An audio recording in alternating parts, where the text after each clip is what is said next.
हरे कृष्णा कृष्ण कृष्ण हरे हरे, हरे राम राम राम हरे हरे, हरे कृष्णा कृष्ण कृष्ण हरे हरे, हरे राम राम राम हरे हरे।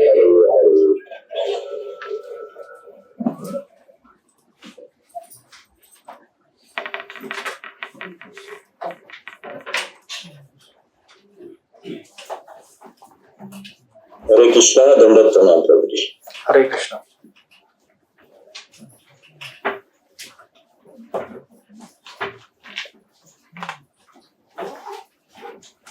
हरे कृष्णा, आप सब लोगों का स्वागत है भक्ति शास्त्री कोर्स में। हम लोग स्टडी कर रहे हैं श्री ईशोपनिषद और हमने लास्ट टाइम मंत्र नंबर 10 में रुक गए थे। तो हम लोग ये 3 मंत्रों की सीरीज स्टडी कर रहे हैं, मंत्र नंबर 9, 10 और 11।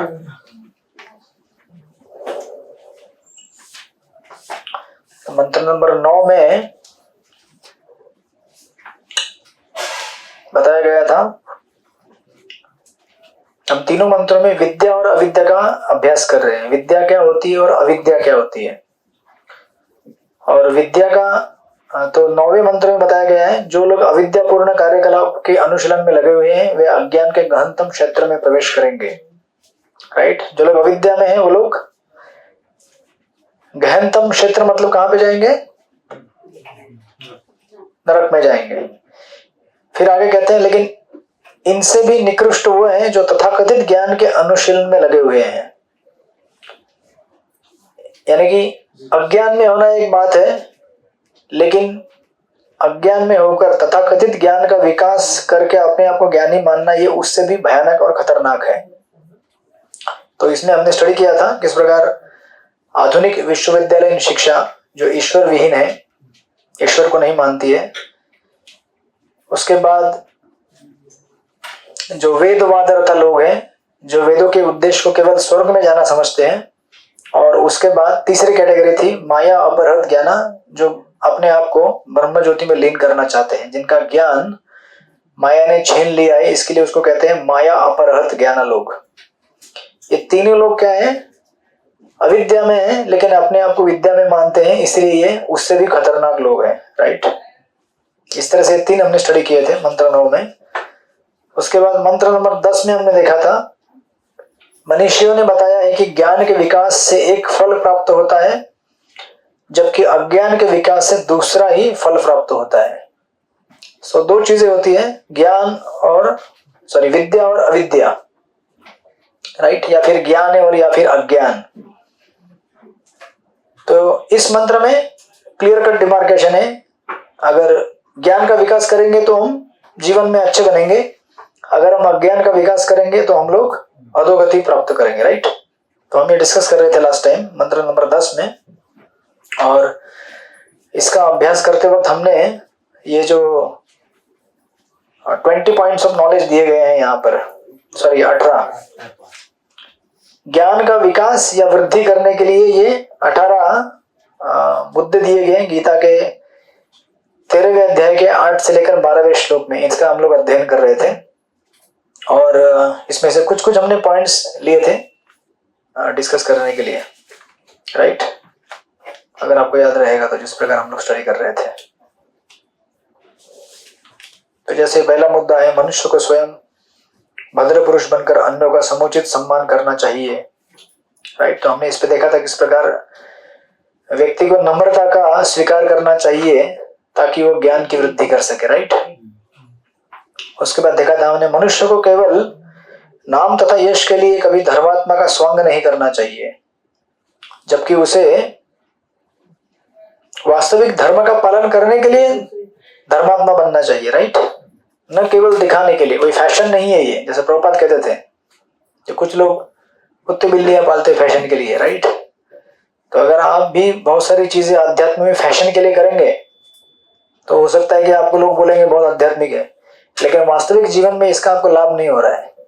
तो बोलने के लिए को बोलेगा मेरे पास भी गुरु है, मेरे भी गुरु है, ये वो है, मैं इस संस्था से जुड़ा हूँ, लेकिन आप अगर स्वयं अध्यात्म का पालन नहीं कर रहे हैं तो इन चीजों से आपको बहुत ही कम लाभ होगा। राइट, ऐसे डिस्कस करते करते करते हम लोग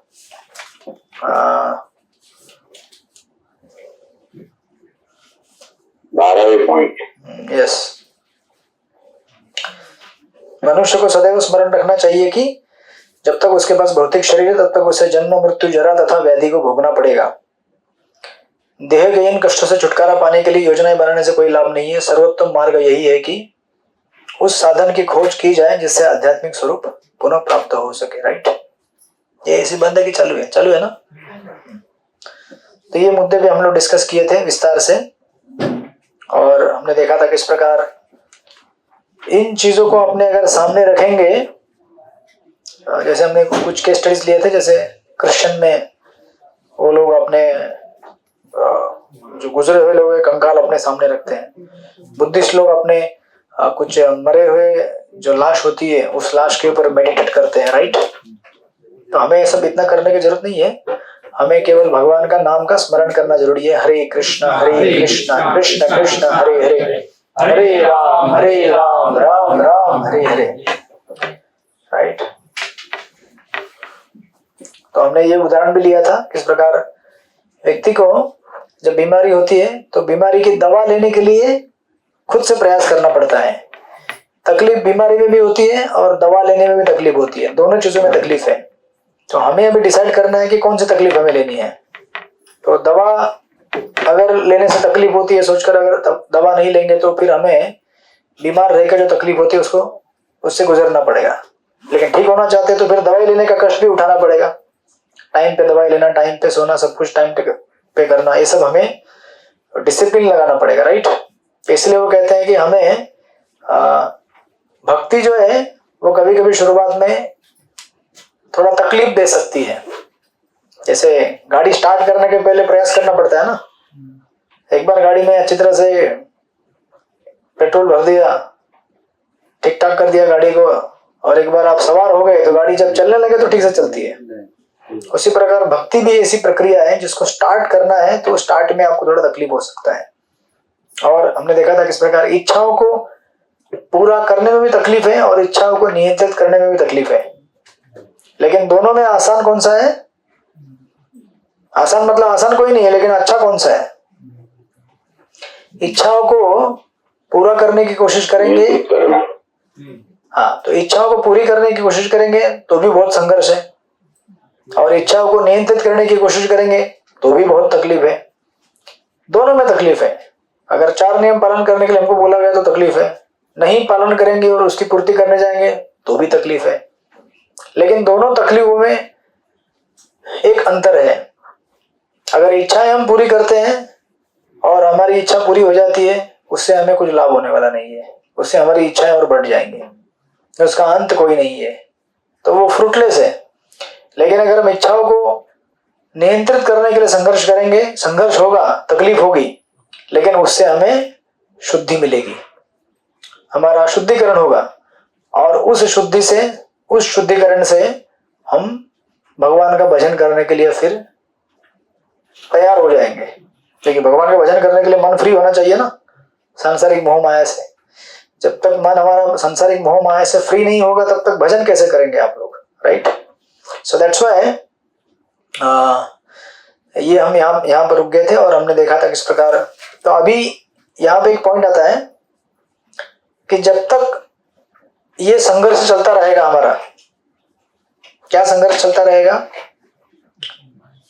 ये जो ट्रांजिशन फेज रहता है, इच्छाओं को पूरा नहीं करना है, उनको नियंत्रित करना है, और एक दिन ऐसा आना चाहिए कि नहीं चाहिए ये सब, बड़े आसानी से कह सके आप।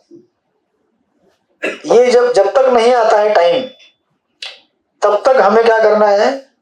वो जो उसको बोलते हैं ट्रांजिशन पीरियड, ये पीरियड में हमें अपनी जो बुद्धि है उसको तेज बना के रखना है।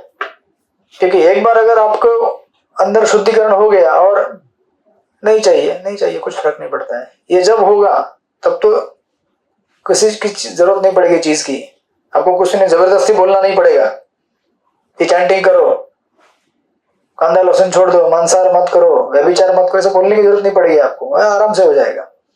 लेकिन जब तक वो होता नहीं है तब तक उस पीरियड में हमें अपनी बुद्धि को इतना तेज बना के रखना है कि जरा भी अगर विचार आए उन चीजों का तो बुद्धि बोल सके नहीं वो गलत रास्ता है, फिर वापस जाए बुद्धि बोलेगी नहीं वो गलत रास्ता है।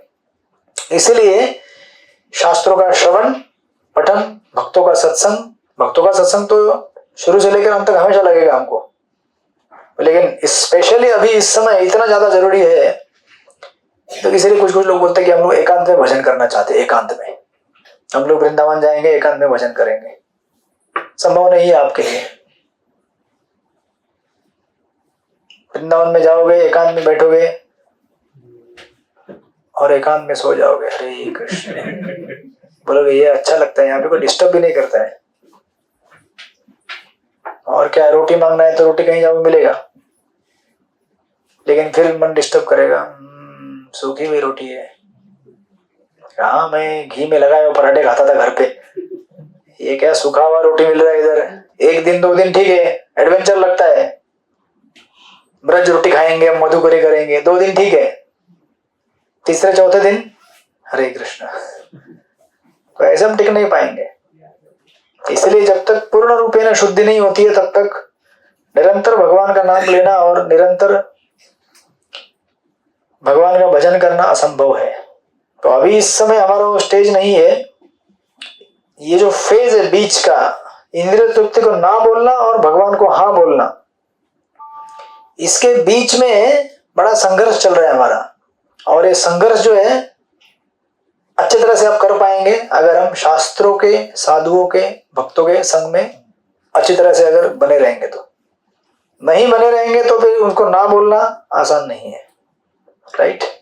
तो ये बीच का टाइम है, राइट। इसलिए हमको जितना हो सके उतना श्रवण करना चाहिए रोज। श्रील प्रभुपाद की पुस्तकें, इसलिए नहीं कि भक्ति शास्त्री कोर्स किया तो पढ़ता हूँ, नहीं, इसके अलावा भी हमें श्रील प्रभुपाद की पुस्तकें अच्छी तरह से सुननी चाहिए, पढ़नी चाहिए। आजकल तो ऑडियो भी रिकॉर्डिंग आता है, सब सुन सकते हैं, या प्रभुपाद के लेक्चर्स है बहुत सारे, वो सुन सकते हैं। प्रभुपाद की पुस्तकें उनको पढ़ सकते हैं घर में, एक्स्ट्रा चैंटिंग कर सकते हैं, राइट। तो ये अगर हम नहीं करेंगे तो हमारा बुद्धि विकसित नहीं होगा। इसलिए ये ट्रांजिशन पीरियड में, ये ऐसा नहीं कि ट्रांजिशन पीरियड होने के बाद फिर हमको कुछ पढ़ने की जरूरत, ऐसा नहीं, बाद में भी जरूरत है, लेकिन बाद में आपको बोलने की जरूरत नहीं पड़ेगी हमें। आप अपने आप पुस्तक उठाएंगे, 4-4 घंटा पढ़ेंगे भागवतम, बड़े मजे से पढ़ेंगे। बट अभी बोलना पड़ता है ना। तो अभी कितने लोग पढ़ते हैं रोज प्रभुपाद की किताबें? 1 घंटा मिनिमम। 1 घंटा तो नहीं पढ़ता हूँ, लेकिन 20 मिनट पढ़ता हूँ। हाँ, 20 मिनट 15 मिनट कितने लोग पढ़ते हैं रोज? हम लोग पढ़ते प्रभु। हाँ, पढ़ते हैं प्रभु। बस 2-3 ही आवाज आया, बाकी लोग सब सो गए हैं क्या? हरे कृष्णा। कितने लोग पढ़ते हैं रोज? आप जरा चेक कीजिए आपके जीवन के साथ रोज। हाँ, तो ऐसे प्रश्न पूछेंगे तो लोगों को डर लगता है। ऐसे प्रश्न मत पूछिए सत्संग में। हम लोग सत्संग में आपके प्रश्नों का उत्तर देने नहीं आते, हम आपको प्रश्न पूछने आते हैं। अरे लेकिन आप हमसे जो प्रश्न पूछेंगे उनके जो उत्तर हैं तो इसी प्रश्न वो इन्हीं प्रश्नों में आएंगे। आज हेमांगी रहता माता जी नहीं आई क्या? नहीं आई। सब लोग अभी से जन्माष्टमी मनाना चालू कर दिए क्या, या गणपति मनाना चालू कर दिए? हरे कृष्णा। और बहुत सारे ऑफलाइन वाले ऑनलाइन दिख रहे हैं। ये सब क्लासरूम आपके लिए बुक किया था इधर। हरे कृष्णा। बोले संडे घर में आराम से रहते हैं प्रभु जी, क्लास में नींद भी आ गया तो भी क्या है, पर्दा बंद कर दो और सो जाओ। वैसे आपको पता है कि नहीं, 75% अटेंडेंस जरूरी है अगर आपको एग्जाम देनी है। तो जिसकी अटेंडेंस 75% नहीं होगी उनको एग्जाम में एंट्री नहीं मिलेगा। ऑफलाइन ऑनलाइन कुछ भी हो, 75% अटेंडेंस चाहिए, नहीं तो नो एंट्री एग्जाम में। हरे कृष्णा। तो आज अटेंडेंस चेक करने के लिए बोला मैंने एक माता जी को, वो चेक कर रही है, रोज क्लास में चेक हो गई। जिसका अटेंडेंस 75% नीचे जाएगा अगले साल वापस, अगले साल मतलब 3 साल बाद वापस नई एंट्री, नया एडमिशन, एग्जाम के लिए नो एंट्री। तो इस तरह से, राइट। तो नाउ अभी इतना बताने के बाद फिर आगे भी और 2-3 पॉइंट दिए हैं।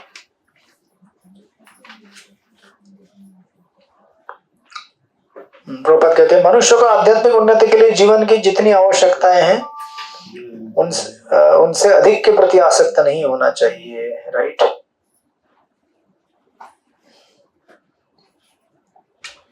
मनुष्य को स्त्री, संतान तथा घर के प्रति शास्त्रों की आज्ञा से अधिक आसक्त नहीं होना चाहिए। मतलब आसक्ति हो सकती है, लेकिन शास्त्र क्या करते हैं, हमें रेगुलेशन देते हैं, आज्ञा देते हैं कि इतना परसेंट, कितना परसेंट हम आसक्त रह सकते हो, 20%, 15%, 25%, ये हम लोग अपने अपने हिसाब से जानते हैं कितना परसेंट है। वो हमको अपनी अंडरस्टैंडिंग होनी चाहिए हमें कितना आसक्त होना चाहिए। जहां पे हमारा भजन रुक जावे और भगवान के प्रति आसक्ति में डिस्टर्बेंस आ जावे, समझ जाने का कि हमारा आसक्ति ज्यादा हो गया है। राइट। कोई उबाल रहे हैं क्या लोग? उबालने का आवाज आता है। हरे कृष्ण। माइक म्यूट करके रखिए, नहीं तो आपके घर में क्या बन रहा है, यहाँ तक पराठे बन रहे हैं, आलू उबल रहे हैं, क्या होगा? यहाँ तक हमें आवाज आएगी। हरे कृष्ण। राइट। इस तरह से फिर और एक पॉइंट दिया गया है, मनुष्य को मन द्वारा उत्पन्न इष्ट या अनिष्ट की भावनाओं से सुखी या दुखी नहीं होना चाहिए। राइट। क्योंकि मन तो बहुत सारी चीजों को निर्माण करता रहेगा, अनेक प्रकार के भावनाओं को उत्पन्न करेगा, तो उससे हमें डिस्टर्ब नहीं होना है। हमें किससे लेना देना है? मुझे मेरा भजन ही करना है बस। आज मेरा मन हो रहा है, नहीं हो रहा है, उससे लेना देना नहीं है। मुझे जपा करना है, मुझे सेवा के लिए जाना है। आज मेरा क्लास का टाइमिंग हो गया, मुझे क्लास में जाना है। मेरा मन हुआ है आज नहीं जाऊंगा, आज मेरा मन हो रहा है नहीं हो रहा है मैं सो जाऊंगा। नहीं, ऐसा अगर करोगे तो जीवन में कहीं भी स्टडी नहीं हो पाओगे। अब जब ऑफिस में जाते हो तो ऐसा थोड़ी रहता है कि आज मन हो रहा है तो जाऊंगा, नहीं ना, जाना ही पड़ता है ना। वैसे जब अगर आपको चैंटिंग करना है, आज मन नहीं हो रहा है, नहीं। आध्यात्मिक जीवन उतना ही इंपॉर्टेंट है जितना आपका करियर इंपॉर्टेंट है। आपका करियर तो इधर ही समाप्त हो जाएगा इस जगत में, लेकिन आध्यात्मिक जीवन तो हमारे साथ जन्म जन्मांतर चलेगा। राइट। तो इसलिए मन के इन उद्वेगों को सहन करना चाहिए। फिर कहते हैं मनुष्य को भगवान श्री कृष्ण का अनन्य भक्त बनना चाहिए तथा पूर्ण मनोयोग से उनकी सेवा करनी चाहिए। मनुष्य को शांत वातावरण में किसी ऐसे निर्जन स्थान में रहने की रुचि उत्पन्न करनी चाहिए जो आध्यात्मिक अभ्यास के लिए अनुकूल हो और जहां अभक्तों का प्राधान्य हो, उन स्थानों से उसे बचना चाहिए। तो हमारे लिए यह आइटम मतलब निर्जन स्थान मतलब जहां भक्त होते हैं वो हमारे लिए वो स्थान, मतलब उसको निर्जन नहीं कहा जाता। निर्जन मतलब जहां अभक्तों का संग है उससे दूर रहने का, जहां भक्त मिलते हैं वहां जाके उनके साथ रहने का। Right. So that is called Holi association, निर्जन स्थान। निर्जन का अर्थ है नहीं कि आप बोले अरे निर्जन मतलब विकल्प से मैं ऐसी जगह जाऊंगा जहां कोई डिवोटी नहीं मिलेगा, नहीं, ऐसा स्थान नहीं। ऐसा स्थान जहां पे अभक्त ना हो, खाली डिवोटी हो। और फिर यहाँ पे कहा गया है 18वां पॉइंट, मनुष्य को वैज्ञानिक या दार्शनिक बनना चाहिए और आध्यात्मिक ज्ञान के विषय में शोध करनी चाहिए और यह मानना चाहिए कि आध्यात्मिक ज्ञान स्थायी है जबकि भौतिक ज्ञान शरीर की मृत्यु के साथ ही समाप्त हो जाता है। तो इसको कंक्लूड करते समय लिखते हैं प्रभुपाद जी, ये 18 बातें मिलकर एक क्रमिक प्रक्रिया का निर्माण करती है जिसके द्वारा असली ज्ञान का विकास किया जाता है। लेकिन इससे भिन्न अन्य सारी विधियां अविद्या की कोटि में आ जाती हैं। राइट। तो इन जो 18 मुद्दे हैं गीता में दिए गए, इन सबको माना जाता है वर्चू। इंग्लिश में इसको कहते हैं virtue. Knowledge is virtue. Virtue का अर्थ होता है सद्गुण, सदाचार, सदवर्तन। राइट। तो दो चीजें देखिए, दो तरह के लोग दो चीजें कहते हैं। कुछ लोग बोलते हैं नॉलेज इज पावर, ज्ञान मतलब पावर है। कुछ लोग बोलते हैं नॉलेज मतलब पावर नहीं, नॉलेज मतलब जिससे हमारे सद्गुणों का विकास होता हो, सदाचार विकसित हो हमारे अंदर। बड़ा इंपॉर्टेंट ये 3 लाइन है। ये सोक्रेटिस ने कहा है। सोक्रेटिस जानते हैं ना? सोक्रेटिस नहीं जानते आप लोग? एक वैज्ञानिक थे सोक्रेटिस, धार्मिक थे, पश्चिम देश के। वो कहते हैं नॉलेज इज वर्चू। ज्ञान मतलब ऐसा होता है जिससे हमारे अंदर सद्गुणों का विकास होता है। जबकि एक साइंटिस्ट है फ्रांसिस बेकन करके, वो कहते हैं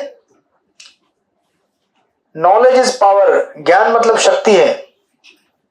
तो अभी देखिए, जब ज्ञान को रजोगुणी क्षेत्र में लिया जाता है, रजोगुण जानते हैं ना आप लोग, सत्वगुण, रजोगुण, तमोगुण, 3 प्रकार के गुण होते हैं। रजोगुणी ज्ञान भी संसार में होता है। जैसे अगर आपको पता करना है बारिश कैसे होती है, अगर आपने पता कर लिया बारिश कैसे होती है, तो इसका उद्देश्य क्या है? ये नहीं जानना कि वाह भगवान की शक्ति कितनी अपरंपार है, कितना चमत्कारी काम करते हैं भगवान। जबकि आज के वैज्ञानिक अगर ये ढूंढना चाहते हैं बारिश कैसी होती है, किसके लिए? ताकि मैं बारिश पैदा कर सकूं, और मैं बारिश पैदा करके क्या करूंगा? मैं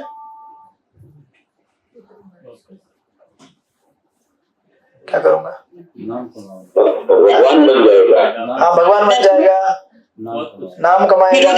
हाँ जी, नेचुरल कैलेमिटीज लाएंगे विरोधी पक्ष में, वॉर लाइक सिचुएशन क्रिएट करेंगे प्रभु जी। हाँ, मतलब बेसिकली 2 चीज देखिए, इसको समझने की कोशिश कीजिए। ज्ञान जब रजोगुणी लोग विकास करना चाहते हैं तो उसका उपयोग वो लोग इस संसार को कंट्रोल करने के लिए, अभी देखिए जैसे एटम बम ढूंढा उन्होंने, ये भी तो ज्ञान है ना, कैसे ये साथ में लाने का, फिर ये कैसे साथ में लाने के बाद इसका विस्फोट हो सकता है, ये तो ज्ञान है ना। लेकिन ये ज्ञान कैसा है? तमोगुणी। भौतिक तो है ही है, तमोगुणी, तमोगुणी तो है ही है, स्वार्थी। हाँ ऐसा विनाश करने वाला प्रभु जी, विनाश करने वाला। कहने का उद्देश्य ये है कि इस प्रकार के ज्ञान के अनुशीलन से हम लोग क्या करना चाहते हैं? विश्व के ऊपर राज्य करना चाहते हैं, संसार को कंट्रोल करना चाहते हैं। जबकि ज्ञान किस लिए दिया जाता है? ताकि आप अपने आप को कंट्रोल कर सके। आप समझे कि नहीं समझे? अभी भी नहीं समझे? अभी भी? हरे कृष्णा। अभी भी जरा सुस्ती हो रही है, संडे है ना, संडे की दोपहर में आए हैं तो फिर बैठे हैं, एयर कंडीशन चालू है, बाकी घर में भी लोग। प्रभु जी ज्ञान का उपयोग अपने नियंत्रण के लिए करना चाहिए, लेकिन हम ज्ञान का उपयोग औरों को या दुनिया को नियंत्रण करने के लिए, माने हम खुद भगवान बनने के लिए करते हैं। ये रजोगुण में और एक्चुअल ज्ञान में फर्क, ऐसा समझा प्रभु जी अभी तक आपके पास। डॉक्टर श्यामल सिन्हा, आप आए क्यों नहीं आज यहाँ पर? हरे कृष्णा प्रभु जी, सॉरी प्रभु जी। अभी मैं पूरा चेक करने वाला लिस्ट, किन किन लोगों ने बोला था ऑफलाइन क्लास चाहिए? 50-60% लोगों ने बोला था ऑफलाइन क्लास चाहिए। हरे कृष्णा, ठीक है ठीक है, कहीं फंस गए होंगे वो लगता है। तो ज्ञान का विकास इसलिए, जैसे प्रभु जी ने कहा, ज्ञान का विकास इसलिए किया जाता है आधुनिक युग में ताकि हम लोग दूसरों को कंट्रोल कर सके, संसार को कंट्रोल कर सके। जबकि एक्चुअली ज्ञान का विकास इसलिए करना चाहिए ताकि हम लोग अपने अनर्थों को नियंत्रित कर सके, काम, क्रोध, लोभ, मोह जो हमारे अनर्थ हैं। क्योंकि ज्ञान का उद्देश्य खाली इंफॉर्मेशन देना नहीं है लोगों को, जानकारी कि मैं कितना जानता हूं। ज्ञान का उद्देश्य है ट्रांसफॉर्मेशन, अपना परिवर्तन करना, राइट। तो आपने ऐसा देखा होगा कि बहुत सारे साइंटिस्ट है, वो भला भला कितना क्या क्या लिखते हैं, क्या क्या कैलकुलेशन करते हैं, बहुत सारी चीजें बनाते हैं, लेकिन इस सब ज्ञान का उद्देश्य इसलिए नहीं है कि वो अपने चरित्र में कुछ परिवर्तन लाए। उनके ज्ञान का उद्देश्य क्या है? संसार में लोगों को और इंद्रिय तृप्ति की ओर लेके जाना, अनियंत्रित बनाना। अनियंत्रित बना के कंट्रोल करेंगे ना उनके ऊपर। किसी को सिगरेट पीने की लत लगा दी तो फिर सिगरेट खरीदने के लिए आएगा ना उनके पास, राइट। तो टेक्नोलॉजी इतना सारा निकाला है, टेलीविजन, टीवी, सिनेमा, इसका उपयोग वो भगवान के मूवी दिखाने के लिए नहीं करेंगे, किसके लिए? सिगरेट के एडवर्टाइज करने के लिए करेंगे, और सिगरेट पियो। जबकि इससे तो और हरिनाम का प्रचार बढ़ना चाहिए था ना। अब आज जो इंटरनेट और टेलीविजन है उससे घर, गांव, देश, कोने कोने में पहुंच गया है, राइट। अभी इसमें से बहुत सारे लोग दुनिया के कितने कितने कोने में बैठे हुए हैं, जिनसे कभी मैं मिला नहीं और ना ही कभी मिलूंगा। बहुत सारे लोग हैं ऐसे, जूम मीटिंग में भी, और ऐसे भी कितने मिलते हैं लोग, दुनिया के किसी कोने में बैठे रहते हैं और वो ज्ञान लेते हैं, विकास करते हैं, भक्त बनते हैं और भगवत धाम चले जाते हैं। फिजिकली कभी मीटिंग नहीं होगा उनसे। ये ज्ञान का सदुपयोग है, लेकिन इसका उपयोग अगर सिगरेट पीने के लिए किया जाए तो क्या हो गया? फिर दुरुपयोग हो गया। इसलिए देखिए 2 प्रकार के ज्ञान रहते हैं, ट्रांसफॉर्मेशनल एंड इंफॉर्मेशनल। परिवर्तित करने के लिए हमें ये जो ज्ञान गीता में दिया गया है ना, इसलिए इसको कहते हैं ये ऐसा ज्ञान है जो आपके जीवन में परिवर्तन लाएगा, राइट। और बाकी जो ज्ञान है जो आप बहुत सारा संसार में सीख रहे हैं, वो ज्ञान ऐसा है जो आपको फिर से गुलाम बना देगा, राइट। अपने मन का, अपने इंद्रियों का और काम, क्रोध, लोभ, मोह, इन सब चीजों का गुलाम बना देगा, राइट। इसलिए वो कहते हैं ना, आप लोग क्या कहते हैं, चीजों को बेहतर बनाओ, मनुष्य के अच्छे उपयोग के लिए कहा जाता है ना, सुना कि नहीं आपने। आधुनिक विज्ञान ने क्या किया, चीजों को बेहतर बना दिया है। तो अच्छा लाइट आया है आज। आप पहले जमाने में क्या करते थे, तेल वाला दिया लगाते थे, वो जो भी लगाते थे, केरोसिन का लगाते थे, जिसका भी। तो और हवा लेने के लिए आप ऐसा पंखा करते थे। तो आज क्या है, आज आपको लगेगा मैं अभी कुल्लू मनाली बैठा हूँ, बोलेगा मैं स्विट्जरलैंड में बैठा हूँ। टेम्परेचर कितना है भाई, -10 डिग्री करो, साइबेरिया चला गया। और अगर गर्मी और ठंडी हो रही तो गर्मी करो, हीटर आते हैं ना गर्मी करने वाले। तो अभी कोई आदमी अगर दुनिया के दूसरे कोने में बैठा, मैं जैसे फोन लगा लूं, मैं उससे बात कर सकता हूँ, मैं उसको देख सकता हूँ, है कि नहीं। अगर मुझे नहाना है तो फिर एक बटन दबा दिया तो ऐसा लगेगा बारिश में नहा रहा हूँ। शावर आता है ना, इसका मतलब थोड़ी कि दिन भर नहाते रहोगे, नहीं ना। अगर मुझे भोजन लेना है तो फिर क्या है, एक फोन घुमा दिया, भोजन हाजिर, आधे घंटे में रेडी, गर्मा गर्म। तो चीजें क्या हो गई है, बेहतर हो गई ना, एडवांस हो गया ना। अभी आपको यहां से अगर वृंदावन जाना है तो फिर 10 घंटे के अंदर वृंदावन, यार फ्लाइट से जाओ तो 2 घंटे में पहुंच जाओगे। सब कुछ बेहतर हो गया है, लेकिन इंसान खराब होता जा रहा है। तो आधुनिक विज्ञान का उद्देश्य क्या है, चीजों को बेहतर बनाओ, इंसान को बर्बाद कर दो। वो तो हो ही रहा है ना बर्बाद। चीजें सब बेहतर हो गई हैं, लेकिन फिर अभी देखिए इतना अच्छा ब्रिज बनाया है बांद्रा में, सीलिंग, कितना आविष्कार लगता है मालूम है उसके लिए। पानी के ऊपर पुल बना दिया, सोचा था कभी? पानी के नीचे से भी बनाया। हाँ, पानी के नीचे से बनाया, पानी के ऊपर भी बना दिया।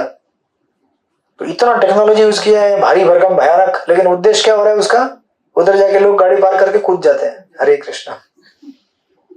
तो सब कुछ बेहतर हो गया, लेकिन इंसान बर्बाद हो गया है।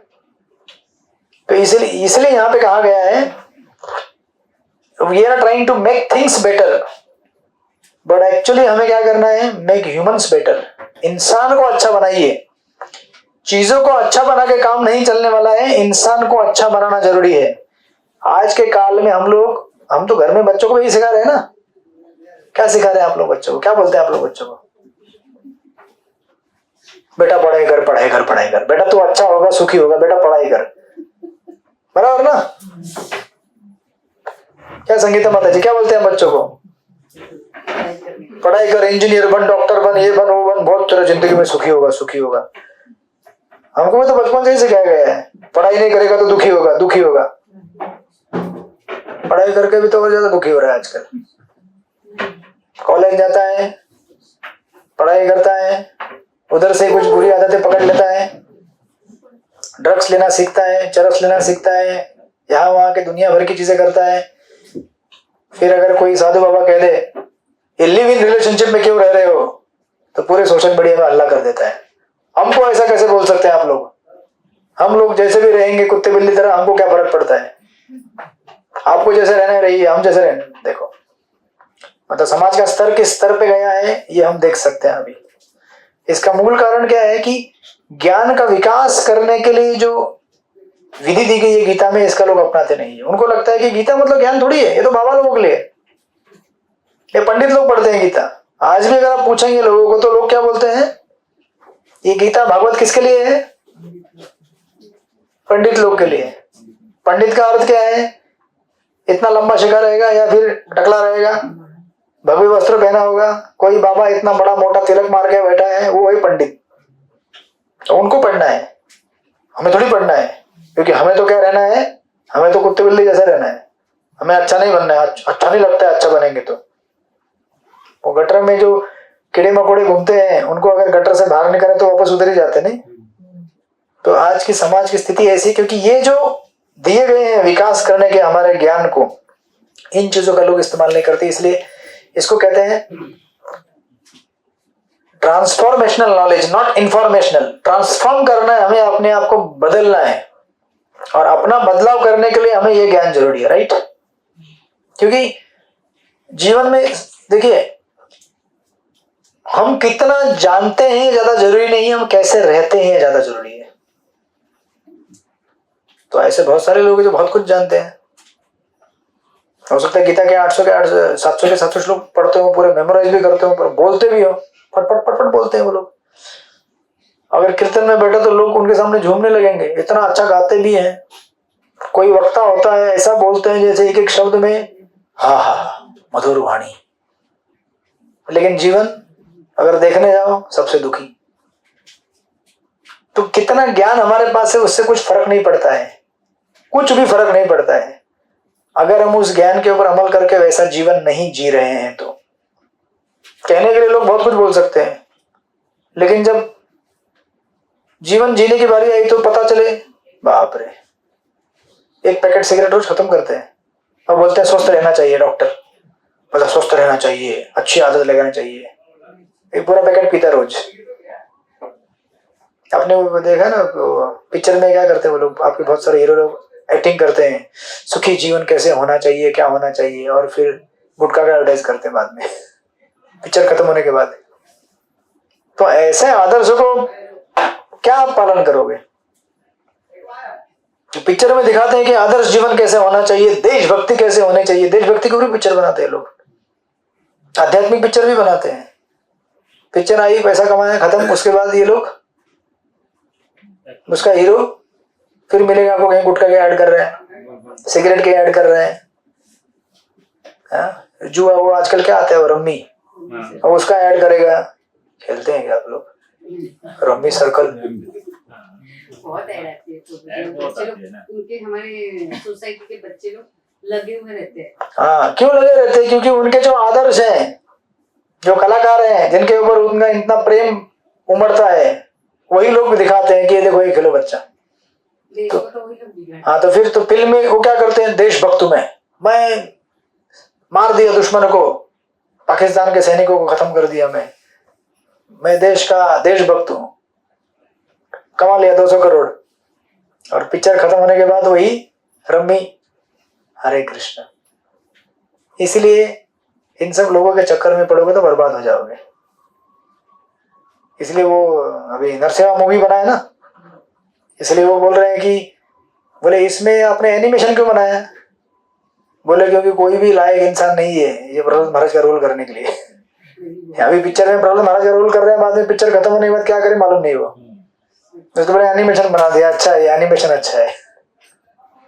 तो ये आदर्श अगर लेकर हम चलते हैं तो ऐसे नॉलेज से हमारा कुछ फायदा होने वाला नहीं। देखिए ना, नॉलेज का उद्देश्य होता है आपको जीवन में वैराग्य प्राप्त हो, जबकि आज का आधुनिक जो शिक्षा है उससे आपका वैराग्य यानी राग बढ़ता है। दो चीजें शब्द होता है, राग, राग मतलब आसक्ति, और वैराग्य मतलब अनासक्ति। तो आधुनिक शिक्षा क्या करती है, आपको वैरागी बनाती है। आधुनिक शिक्षा क्या बनाती है, ज्यादा से ज्यादा आसक्त भौतिक संसार के प्रति, ना कि अनासक्त। बराबर है क्या नहीं? तो पूरा उद्देश्य उधर खत्म हो गया। तो आप बोलेंगे फिर कल से क्या हम लोग फिर स्कूल जाना बंद कर देंगे? हाँ, फिर हमारा रोजी रोटी का क्या होगा? ये डिस्कशन आएगा अगले आने वाले मंत्र में 11वें। बट कहने का उद्देश्य है कि ज्ञान से वैराग्य की उत्पत्ति होनी चाहिए, आसक्ति की नहीं। आज का भौतिक जीवन, भौतिक संसार का शिक्षा हमें आसक्त बना रहा है, अनासक्त नहीं कर रहा है। मतलब ये आप सिंपल भाषा में समझ लीजिए कि ये जो ज्ञान है ये किस लिए है, केवल रोजी रोटी भरने के लिए बस, इससे ज्यादा उसका कुछ लाभ नहीं है। जहां तक सुख शांति समाधान इसकी बात आती है तो ये चीज, ये ज्ञान भौतिक जगत का हमें कुछ दे नहीं सकता है। वो कैसा है, अगर आपको पता करना है कि पत्थर कैसे फोड़ते हैं, अच्छा पत्थर हथौड़ा से लेने का, ऐसे कूटने का, हाँ होगा फूट गया, बस उतना ही ज्ञान है वो। उससे ये उम्मीद ना करें कि इससे हमें मानसिक सुख शांति प्रेम समाधान शुद्धता मिलेगी नहीं मिलेगी उससे, उसके लिए आपको यहाँ आना पड़ेगा भगवत गीता। इसलिए प्रभुपाद जी क्या कहते थे, प्रभुपाद जी कहते थे कि आधुनिक जो शिक्षा है ये क्या है, स्लॉटर हाउस, कसाई खाना बोलते थे। आधुनिक जो स्कूल है ना इसको क्या बोलते थे, कसाई खाना तो है ना, जहाँ पे आत्मा का हत्या होता है। स्कूल जितनी भी, मुझे तो एटलीस्ट पता है मेरे अनुभव से, जितनी भी बुरी आदतें हमने सीखी केवल स्कूल कॉलेज से ही सीखी और कहीं से नहीं सीखी। बराबर है क्या नहीं? थोड़ी आपको घर में शराब पीना सिखाते, कोई है क्या कोई घर जहाँ पे घर में शराब पीना सिखाया, किसी को सिखाया, आपको किसी को सिगरेट पीना सिखाया? भले घर में पिताजी पीते हो लेकिन वो कभी बोलेंगे नहीं बेटा को पी करके। मेरे घर में ही पीते थे पिताजी, मेरे को कभी नहीं बोले पी करके। लेकिन स्कूल में दोस्त रहेगा, पी ले, सुगंध आता है बहुत, ठंडा लगेगा, ठंडा लगेगा, अंदर जाके फेफड़े जला देता है, उसे ठंडा लगेगा। लेकिन वो देखिए कितना गंदगी फैलाया है पूरे बॉलीवुड ने, और जितना भी कचरा आया है टीवी से आया पूरा हमारे पास। जब टीवी में देखेंगे हीरो तो ऐसा दिखाएगा तो क्या होगा फिर, ये भी क्या करेगा, मतलब पैंट फटी हुई है, साइकिल खटारा पंक्चर, ऐसा करने से खुद तो ऑलरेडी बर्बाद है और बर्बादी की तरफ बढ़ेगा। समझ रहे हैं ना? इसलिए प्रभुपाद कहते थे कसाई खाना। ये जितने भी आधुनिक स्कूल कॉलेज हैं ये क्या है, लाइक स्लॉटर हाउसेस, कसाई खाना है ये।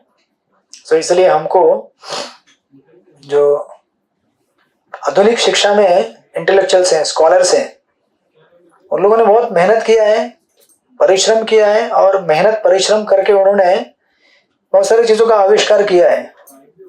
बट इसका अंतिम परिणाम क्या है? इसका अंतिम परिणाम है ज्यादा से ज्यादा लोग दुखी हैं आज समाज में, राइट? इसलिए देखिए ना, इसी का नेक्स्ट कनेक्टिंग पॉइंट जो है, इसी से कनेक्टेड दूसरा पॉइंट, इसलिए प्रभुपाद कहते हैं यहाँ पे पेज नंबर आप 57 में जाइए, जहाँ पे ये पॉइंट खत्म होते हैं ना सारे, वहां पे प्रभुपाद लिखते हैं ये 18 बातें मिलकर एक क्रमिक प्रक्रिया का निर्माण करती हैं जिसके द्वारा असली ज्ञान विकसित किया जा सकता है। लेकिन इससे भिन्न अन्य सारी विधियां अविद्या की कोटि में मानी जाती है। इसलिए भक्तिविनोद ठाकुर का एक प्रेयर है विद्या विलास, जो सुना होगा आपने, भी पढ़ा होगा। उसमें कहते हैं जड़ विद्या माया वैभव जीव के करयो गाधा। गाधा मतलब जानते क्या है? बंगाली कौन है इधर? डोंकी, गधा। हाँ, हरे कृष्ण, बस बस बस समझ गया। वो कहते हैं जड़ विद्या माया वैभव जीव का करयो गाधा। जड़ विद्या संसार के जो विद्या है जीव को क्या बना रही है?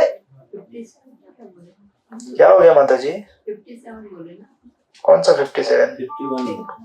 51। हाँ, अभी 58 पेज में जाइए, वहां पे लिखा हुआ है महान आचार्य श्रील भक्तिविनोद ठाकुर के मतानुसार भौतिक ज्ञान के सारे भेद माया के बाह्य स्वरूप मात्र है और इनके विकास से कोई भी व्यक्ति गधे से बेहतर नहीं बन पाता। हरे कृष्ण। नई बुक में 51 नंबर है प्रभु। हाँ चलेगा, कहीं भी हो गधा लिखा हुआ है चाहे 51 में जाओ या 58 में जाओ, 57 में जाओ, प्रभुपाद ने लिखा है गधा बनता है इंसान। जहाँ वो 18 पॉइंट खत्म होते हैं ना, उसके बाद का पैराग्राफ है वो। तो वो भी आप क्लास होने के बाद वो जाके कविता पढ़िएगा, बड़ा सुंदर कविता है वो भक्तिविनोद ठाकुर का, विद्या विलास है, कि मैं विद्या पाने के लिए यहाँ घुमा वहां घुमा, धन अर्जन करने के लिए ये किया वो किया, और इसका परिणाम ये हुआ कि मैं क्या बन गया? 1 नंबर का गधा बन गया, राइट?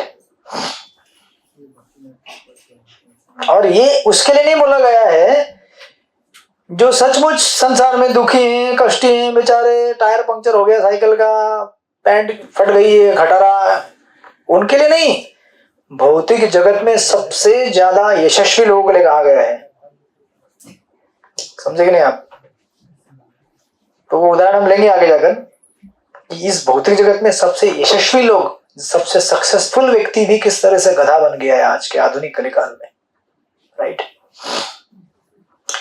जो कृष्ण को शरण नहीं कर पा रहा है, भगवान के पास नहीं आ पा रहा है, भले वो कितना भी संसार में यशस्वी क्यों ना हो, वो क्या हो रहा है, अपने आप को माया में डूबता जा रहा है और अपनी आत्मा का हनन कर रहा है, राइट। इस तरह से तो अभी इसी से कनेक्ट दूसरा पॉइंट यहाँ पे स्टार्ट होता है। तो हमने पहला पॉइंट इस तरह से कवर कर दिया, जिस तात्पर्य का मैंने आपको लिखवाया था। पहला पॉइंट था विद्या अथवा असली ज्ञान को प्राप्त करने की विधि, ठीक है। प्रेमिका माता जी क्या सोच रहे हैं आप? एसी में हवा आ रहा है ना? हरे कृष्णा। ऑनलाइन वाले तो क्या करते हैं मुझे पता ही नहीं चलता है, सो रहे जिंदा है। Prabhu ji I am available, Prabhu ji available, Prabhu ji Hare Krishna. Hare Krishna. Hare Krishna सभी लोग हैं प्रभु जी। हाँ जिंदा है, ठीक है। हाँ ठीक है, हाँ जी कंफर्मेशन हो गया, जिंदा है आप लोग। हरे कृष्णा। हाँ हरे कृष्णा, ठीक है। तो उसके बाद दूसरा पॉइंट चालू होता है, पॉइंट नंबर 2, आधुनिक विश्वविद्यालयीन शिक्षा, ठीक है। तो हेमांगी रहता माता जी हाथ ऊपर करें। हाँ ठीक है, मिल गया आपको, मैं को होस्ट बना देता हूँ। हाँ ओके, तो ये दूसरा पॉइंट है। पहला पॉइंट क्लियर हो गया सबको? 18 पॉइंट। कभी भी अगर आपको कोई बोले कि ज्ञान क्या होता है, ये 18 पॉइंट दिखा देने का। फिर बोलने का मेरे बॉस मैं इंजीनियर किया हूँ, मैं पीएचडी किया हूँ, मैं साइंटिस्ट, मैं पायलट, मैं डॉक्टर हूँ, फलाना। तो बोलने का बहुत अच्छा है। लेकिन ज्ञान ना ये होता है, यहाँ पे देख लो बेटा, ज्ञान क्या होता है। ज्ञान मतलब ये नहीं कि तुम कितना बड़ा डिग्री किए हो, ज्ञान मतलब ये कि तुम सिगरेट बंद कर सकते हो क्या? हरे कृष्णा। ज्ञान मतलब तुम लोग टीवी देखना बंद कर सकते हो क्या? ज्ञान मतलब तुम मांस मछली बंद कर सकते हो क्या? ये ज्ञान होता है। ज्ञान ये नहीं होता कि तुम इतना बड़ा डिग्री लेकर फिर इस संसार के सारे गलत काम करते रहो, राइट। तो देन इसके बाद नेक्स्ट कनेक्टिंग पॉइंट है प्रभुपाद का कि किस तरह से आधुनिक विश्वविद्यालयीन शिक्षा में प्रॉब्लम है। तो प्रभुपाद लिखते हैं, आधुनिक समाज में एक बालक भी अपने आप को आत्मनिर्भर समझता है और अपने गुरुजनों का सम्मान नहीं करता। देखा आपने कभी? तुम मत सिखाओ मुझे, किसको बोलेगा? माँ को बोलेगा। आप भी भूल गए, तुम बोलेगा, तुम मत सिखाओ, मैं जानता हूं मेरे लिए क्या अच्छा है, मैं किसी से शादी करना चाहूं मैं करूंगा। हरे कृष्णा। तो बोलते हैं ना ऐसा? नहीं बोलते। आपके बच्चे नहीं बोलते, आपने संस्कार दिया उनको। संगीता माता जी आपके बच्चे बोलते हैं? बोलते तुम आजकल हरे कृष्णा में जा रही हो ना? हाँ मुझे पता है, वो लोग बहुत तुमको सिखाते हैं ज्ञान, मुझे मत सिखाओ ऐसा हरे कृष्णा वाला। मैं आत्मनिर्भर हूं, मैं जानता हूं कौन सी नौकरी कौन सी छोकरी। हरे कृष्णा। मुझे सिखाने की जरूरत नहीं है। तो यही चीज यहाँ पे कहा गया है, हमारे विश्वविद्यालयों में त्रुटिपूर्ण शिक्षा प्रदान किए जाने से विश्व भर के लड़के गुरुजनों के लिए सिरदर्द बन गए हैं। हरे कृष्णा।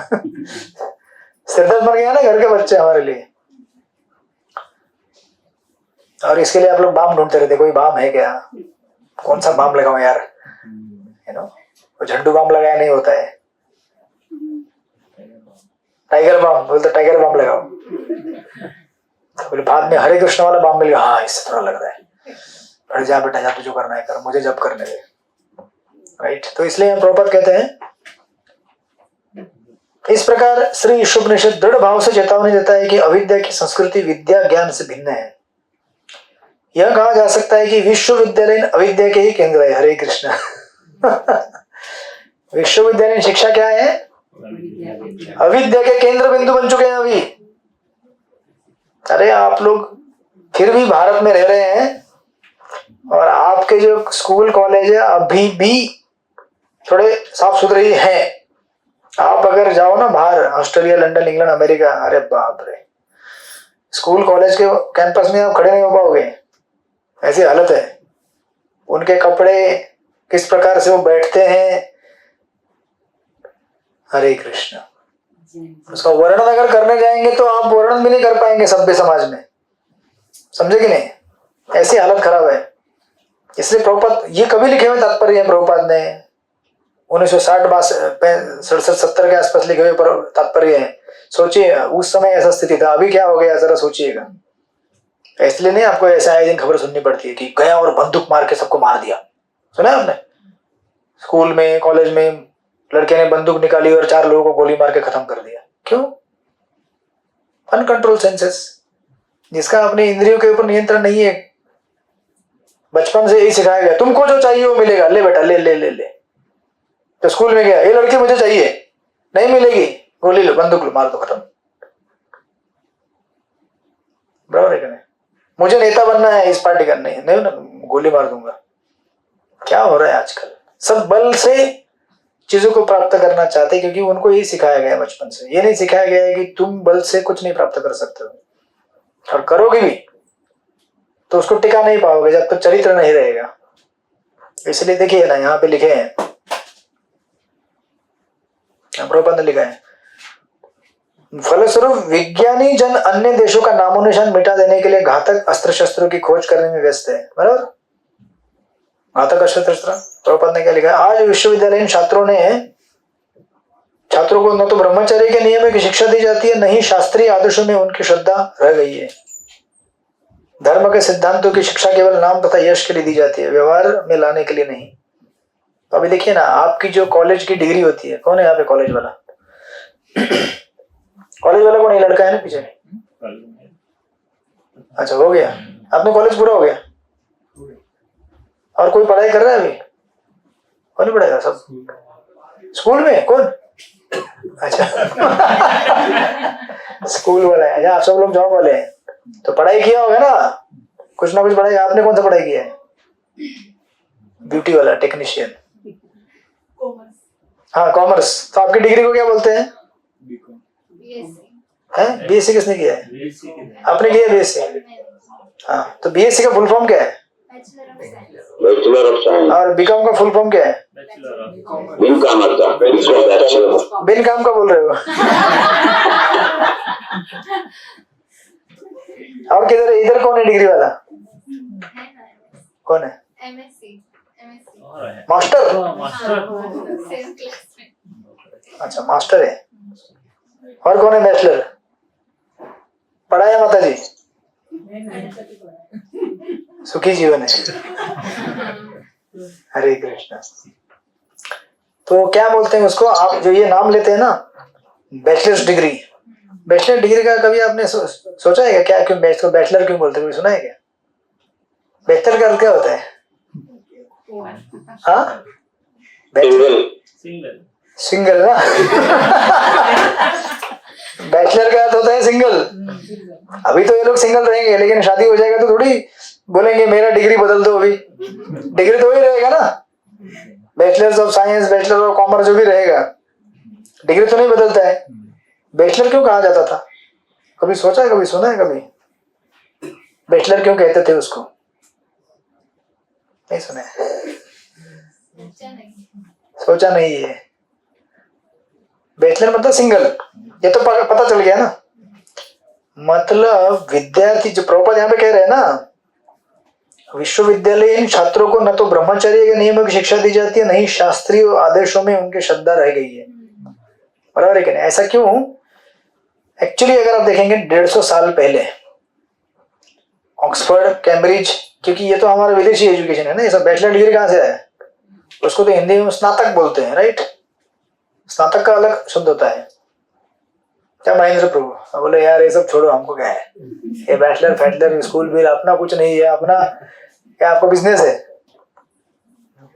आपका क्या दुकान है? हाँ, जॉब करते हैं। हमको क्या लेना देना यार, सब क्या क्लास में पढ़ाते रहते हैं ये लोग यार। मैं ये सोच के आया था ईश्वर कृष्ण में भगवान की कथा सुनूंगा, ये लोग क्लास में क्या बताते हैं समझ में नहीं आया आज तक मुझे। ये बैचलर डिग्री, मास्टर डिग्री क्या बोलते रहते हैं, इसका अर्थ आपको समझेगा धीरे धीरे। तो आज से 150 साल पहले ये जितने भी एजुकेशन हम लोग ले रहे हैं, ऑक्सफोर्ड, कैम्ब्रिज, ये सब बाहर से आया हुआ, राइट? स्पेशली यूरोप में। ये कहते थे कि जो टीचर रहते हैं ना, उस टाइम में जो टीचर पढ़ाने के लिए रहते थे, ये सब बड़े बड़े यूनिवर्सिटीज में, ये सब ब्रह्मचारी हुआ करते थे, मंक। आप पुराना हिस्ट्री चेक कीजिए यूनिवर्सिटीज का, इंडिया का नहीं, वेस्टर्न। इनको पढ़ाने के लिए मंक हुआ करते थे, राइट? यही पढ़ा सकते थे उनको, क्योंकि ऐसा माना जाता था कि अगर उनको ठीक से पढ़ाना है तो उसको ठीक से सब्जेक्ट में अपना फोकस होना चाहिए टीचर को। ऐसा नहीं कि पढ़ाने के लिए आया है। हरे कृष्ण। किसका फोन है? कमला माता जी का फोन है। मैंने विमान पे किया, अरे भूत तो नहीं आ रहा इधर, मैंने विमान पे किया। अपने विमान में फेंक दिया। कहना है वो पायलट वो, अच्छा फ्लाइट मोड। बैग में तो नहीं नहीं, मेरा बैग नहीं है।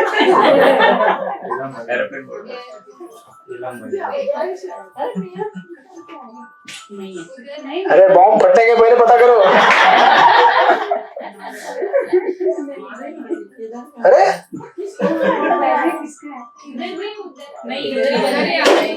अरे ऐसे कैसे, अपने फोन का ट्यून मालूम नहीं है आपको, रिंगटोन?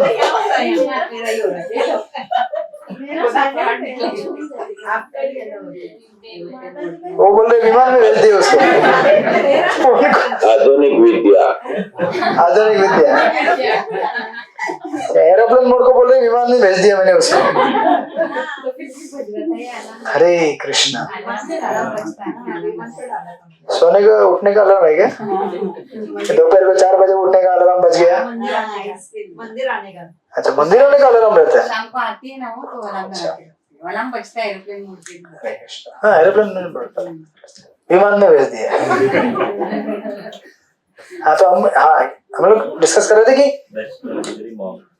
इसको कहते हैं, या बैचलर डिग्री इसलिए कहा जाता था क्योंकि एक्चुअली टीचर जो पढ़ाने वाले थे वो भी बैचलर हुआ करते थे, और जो पढ़ने वाले स्टूडेंट होते थे वो भी बैचलर हुआ करते थे।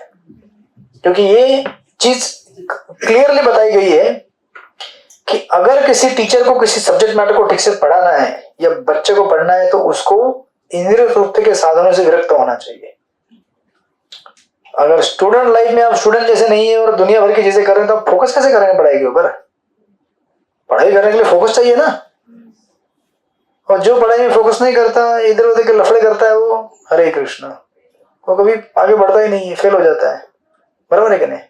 तो ये कहते हैं कि एक्चुअली अगर टीचर भी ऐसे हुआ करते थे, ऐसे कहा गया है कि टीचर को भी कैसे रहना है, ब्रह्मचारी रहना चाहिए अगर पढ़ाना है तो।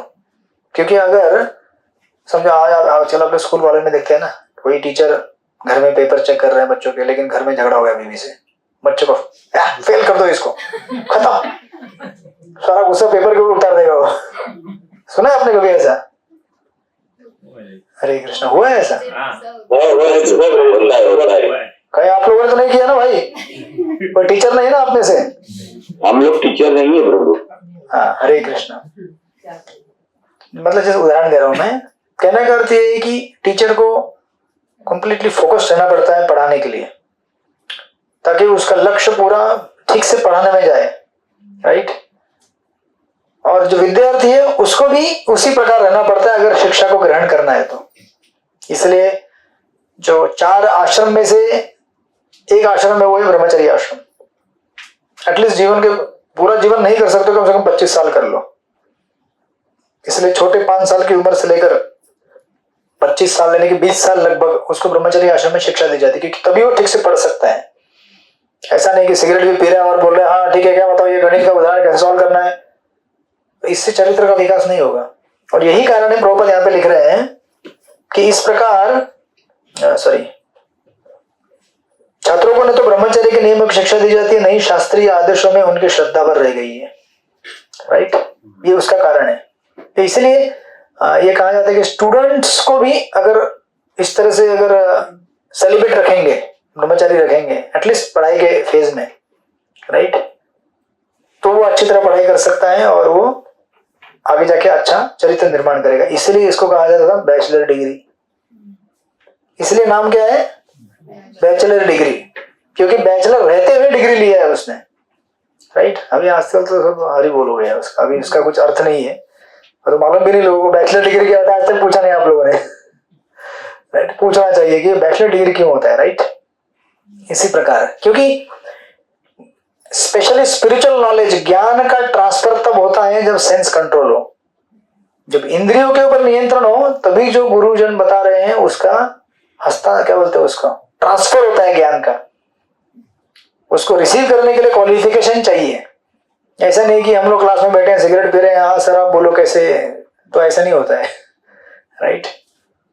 इसलिए प्रभुपाद ने लिखा ना वहां पे कि आज के जो कॉलेज कैंपस है कैसे बने हुए हैं, अविद्या के केंद्र बने हुए हैं, इसी कारण की वजह से, राइट? मतलब इंद्रिय तृप्ति अगर करना है तो स्कूल कॉलेज में भर्ती हो जाओ, ये आज का स्टैंडर्ड है। मतलब देखिए कितनी भयानक दशा में और स्थिति में हम लोग बढ़ रहे हैं, राइट।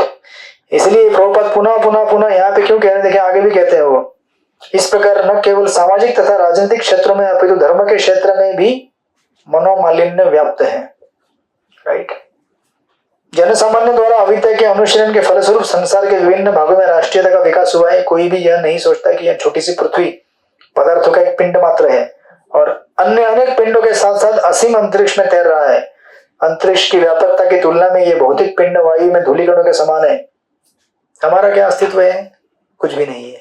लेकिन हम लोग क्या समझ रहे हैं? बहुत बड़ा अस्तित्व है।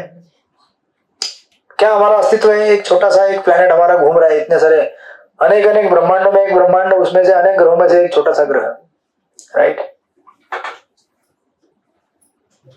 अंतरिक्ष की व्यापकता की तुलना में यह भौतिक पिंड वायु में धूलिकणों के समान है। क्योंकि ईश्वर ने कृपा पूर्वक इन पदार्थ पिंडों को अपने आप में पूर्ण बनाया है, अतः वे अंतरिक्ष में तैरते रहने के लिए समस्त आवश्यकताओं से पूरी तरह सुसज्ज है। हमारे अंतरिक्ष यानों के चालक अपनी उपलब्धियों पर भले ही अत्यंत गर्वित हो, लेकिन वे ग्रह कहलाने वाले इन विशाल आध्यात्मिक विराट अंतरिक्ष यानों के परम चालक के विषय में विचार नहीं करते हैं। और इसी की वजह से कितनी ही आधुनिक विज्ञान का विकास करने के बावजूद भी इंसान का चरित्र का जो स्टैंडर्ड है वो बढ़ने के बजाय नीचे आ गया है। इसका मतलब साफ है कि हम लोग जो स्कूल कॉलेज में पढ़ रहे वो विद्या नहीं है, वो क्या है? केवल पेट भरने के लिए एक छोटा सा हथौड़ा कैसे पीटने का सिखाया जा रहा है। इसलिए प्रभुपाद को कहते थे शिल्प विद्या। मतलब क्या है? कारपेंटर अपना एक टेबल बनाने के लिए वो आरे से काटता है लकड़ा, तो वो क्या विद्या है क्या? कौन सी विद्या है? वो विद्या है केवल भरण पोषण करने के लिए, चरित्र के विकास के लिए विद्या नहीं है वो, राइट। इसलिए ना दो चीजें होती है, इंटेलिजेंस और इंटेलेक्ट। इंटेलिजेंस मतलब बुद्धि और इंटेलेक्ट मतलब देखिए, अगर हिंदी सिंपल भाषा में बोले उसको, अगर हमारे पास ज्ञान है तो उस ज्ञान के आधार पर हम गलत और सही क्या है ये निर्णय लेने की अगर क्षमता हमारे पास आई है तो उसको बोलेंगे सही ज्ञान। समझे क्या? नहीं तो ज्ञान है लेकिन सही गलत का निर्णय अगर मैं नहीं ले सकता हूं तो कैसे आपको पता चलेगा कि मेरे पास सही बुद्धि है कि नहीं बुद्धि है? जैसे कि देखिए, ऐसे कितने सारे लोग, मैंने आपको उदाहरण दिए, अपने पूर्व जन्मों के कर्मों के हिसाब से उनको अच्छा कैपेसिटी मिला है। आज किसी का रूप सुंदर होगा, किसी के पास कुछ कला रहती है, जैसे कोई क्रिकेट स्टार, स्पोर्ट्स स्टार है, वो इतना जीवन में क्रिकेट खेला है जितना हम लोग एक मैच भी खेल दे वही तो बोला। अरे कोई लोग रहते हैं क्रिकेट कोचिंग करते रहते, एक मैच खेलने को मिलेगा इंटरनेशनल, ऐसे कुछ लोग 400 500 मैच खेल के बैठे हुए हैं। तो हमारा पूर्व कर्म कैसा रहता है कि हमको बहुत सारी चीजें देगा, उस टैलेंट को देगा। कोई अच्छा खिलाड़ी है, कोई अच्छा कवि है, कोई क्या है, कोई क्या है। इसका मतलब ये नहीं है कि वो सही और गलत चीजों का निर्णय लेने में, तो आपने सुना होगा एक फेमस क्रिकेट स्टार है, उसका नाम नहीं लूंगा, वो क्या खाता है मालूम है क्या? गाय का मांस। सुना है आपने नाम उसका? मालूम भी रहेगा आपको, इधर ही मुंबई का ही है, फेमस क्रिकेट स्टार। जरा विचार कीजिए, इतना प्रचलित, इतना फेमस, लेकिन ऐसी हालत है। या फिर एक उदाहरण दिया गया है, एक ऐसा आपने सुना है कि जैसे कि कुछ कॉमेडियन जानते, कॉमेडियन हास्य विनोद करने वाले लोग, एक ऐसा बोलते हा हा हा हा, सब लोग हंसना चालू कर देते, कुछ बोलते हैं हंसना चालू कर देते हैं। आप बोलेंगे ना ऐसे लेक्चर होने चाहिए ना हमारे इस्कॉन में, यार मजा आ जाता, पूरी क्लास हा हा ठा ठा के मार के ही जिंदगी बीत जाए हमारी। ऐसा नहीं होता है जीवन भाई। ये ऐसे उसमें से एक उदाहरण है, एक कॉमेडियन इतना मतलब लोग बोले तो हंस दे, वो बीच में सुसाइड करके मर गया। जरा आप सोचिए, जो दूसरों को हंसाते हैं वो खुद कैसे मर गया? क्यों भाई? दूसरों को हंसाते मतलब खुश होना चाहिए जीवन में। आपको इतनी खुशी दिलाता है वो, फिर खुद दुखी होकर कैसे मर गया? क्यों भानुमती माता जी? तो आपका 9th स्टैंडर्ड अच्छा है फिर उससे। हरे कृष्ण। एक मास्टर डिग्री किया है, ये किया है, वो किया है, PhD किया है, डबल ट्रिपल चौपल क्या क्या किया है वो। माइकल जैक्सन सुना होगा ना? हरे कृष्णा। एक बार वो इधर बॉम्बे में आया था तो एक लड़की उसको, वो माइकल जैक्सन ने लड़की को ऐसे किया, थोड़ा सा हग किया बोलते हैं, हग किया मतलब एम्ब्रेस किया, तो 15 दिन तक नहाए नहीं घर पे जाके। कितने दिन तक? 15 दिन नहाए नहीं। घर वाले बोले क्या हो गया तेरे को? नहीं, माइकल जैक्सन का महाप्रसाद मिला है, ऐसे कैसे नहला के साफ कर दूं मैं उसको? पागलपन सोचिए जरा। और ये हीरो कैसे मर गया? Overdose, drugs.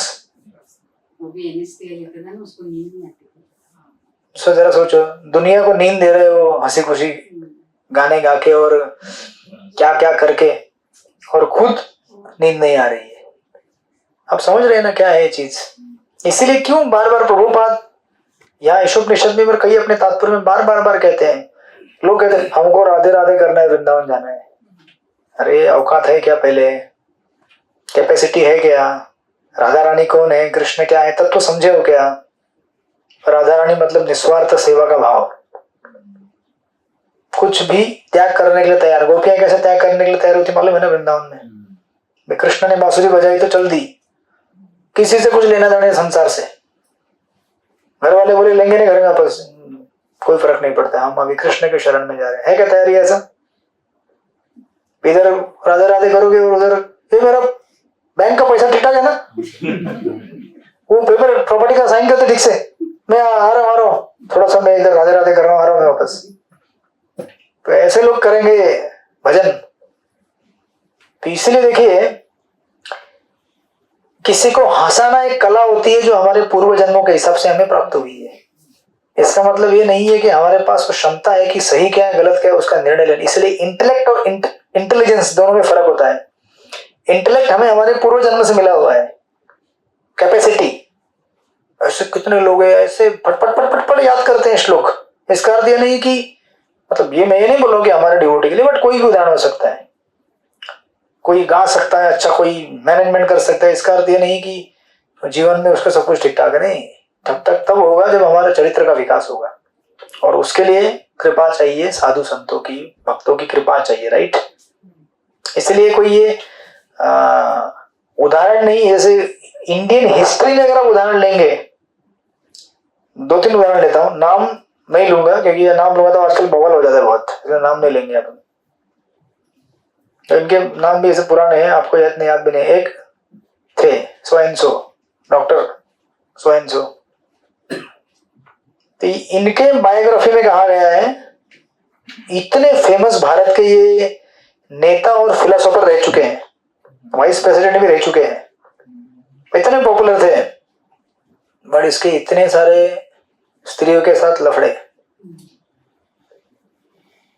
बट उसकी पत्नी सोचती थी मेरा पति तो मेरे लिए बहुत क्या है, पतिव्रता है।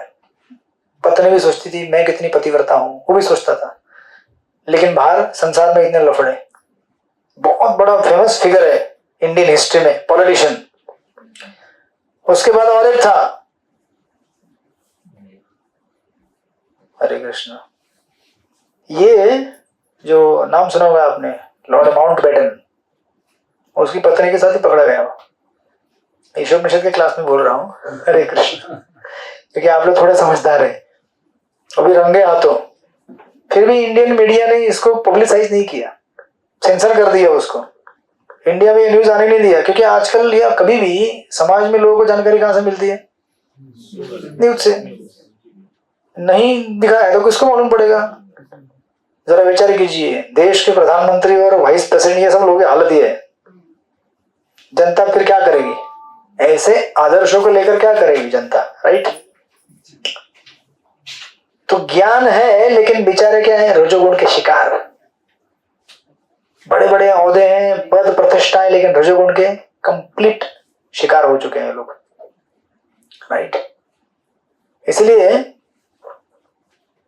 ये जो नाम लिया ना, इसके पहले जो नाम लिया मैंने, नाम ने मतलब बताया, डॉक्टर थे सो एंड सो।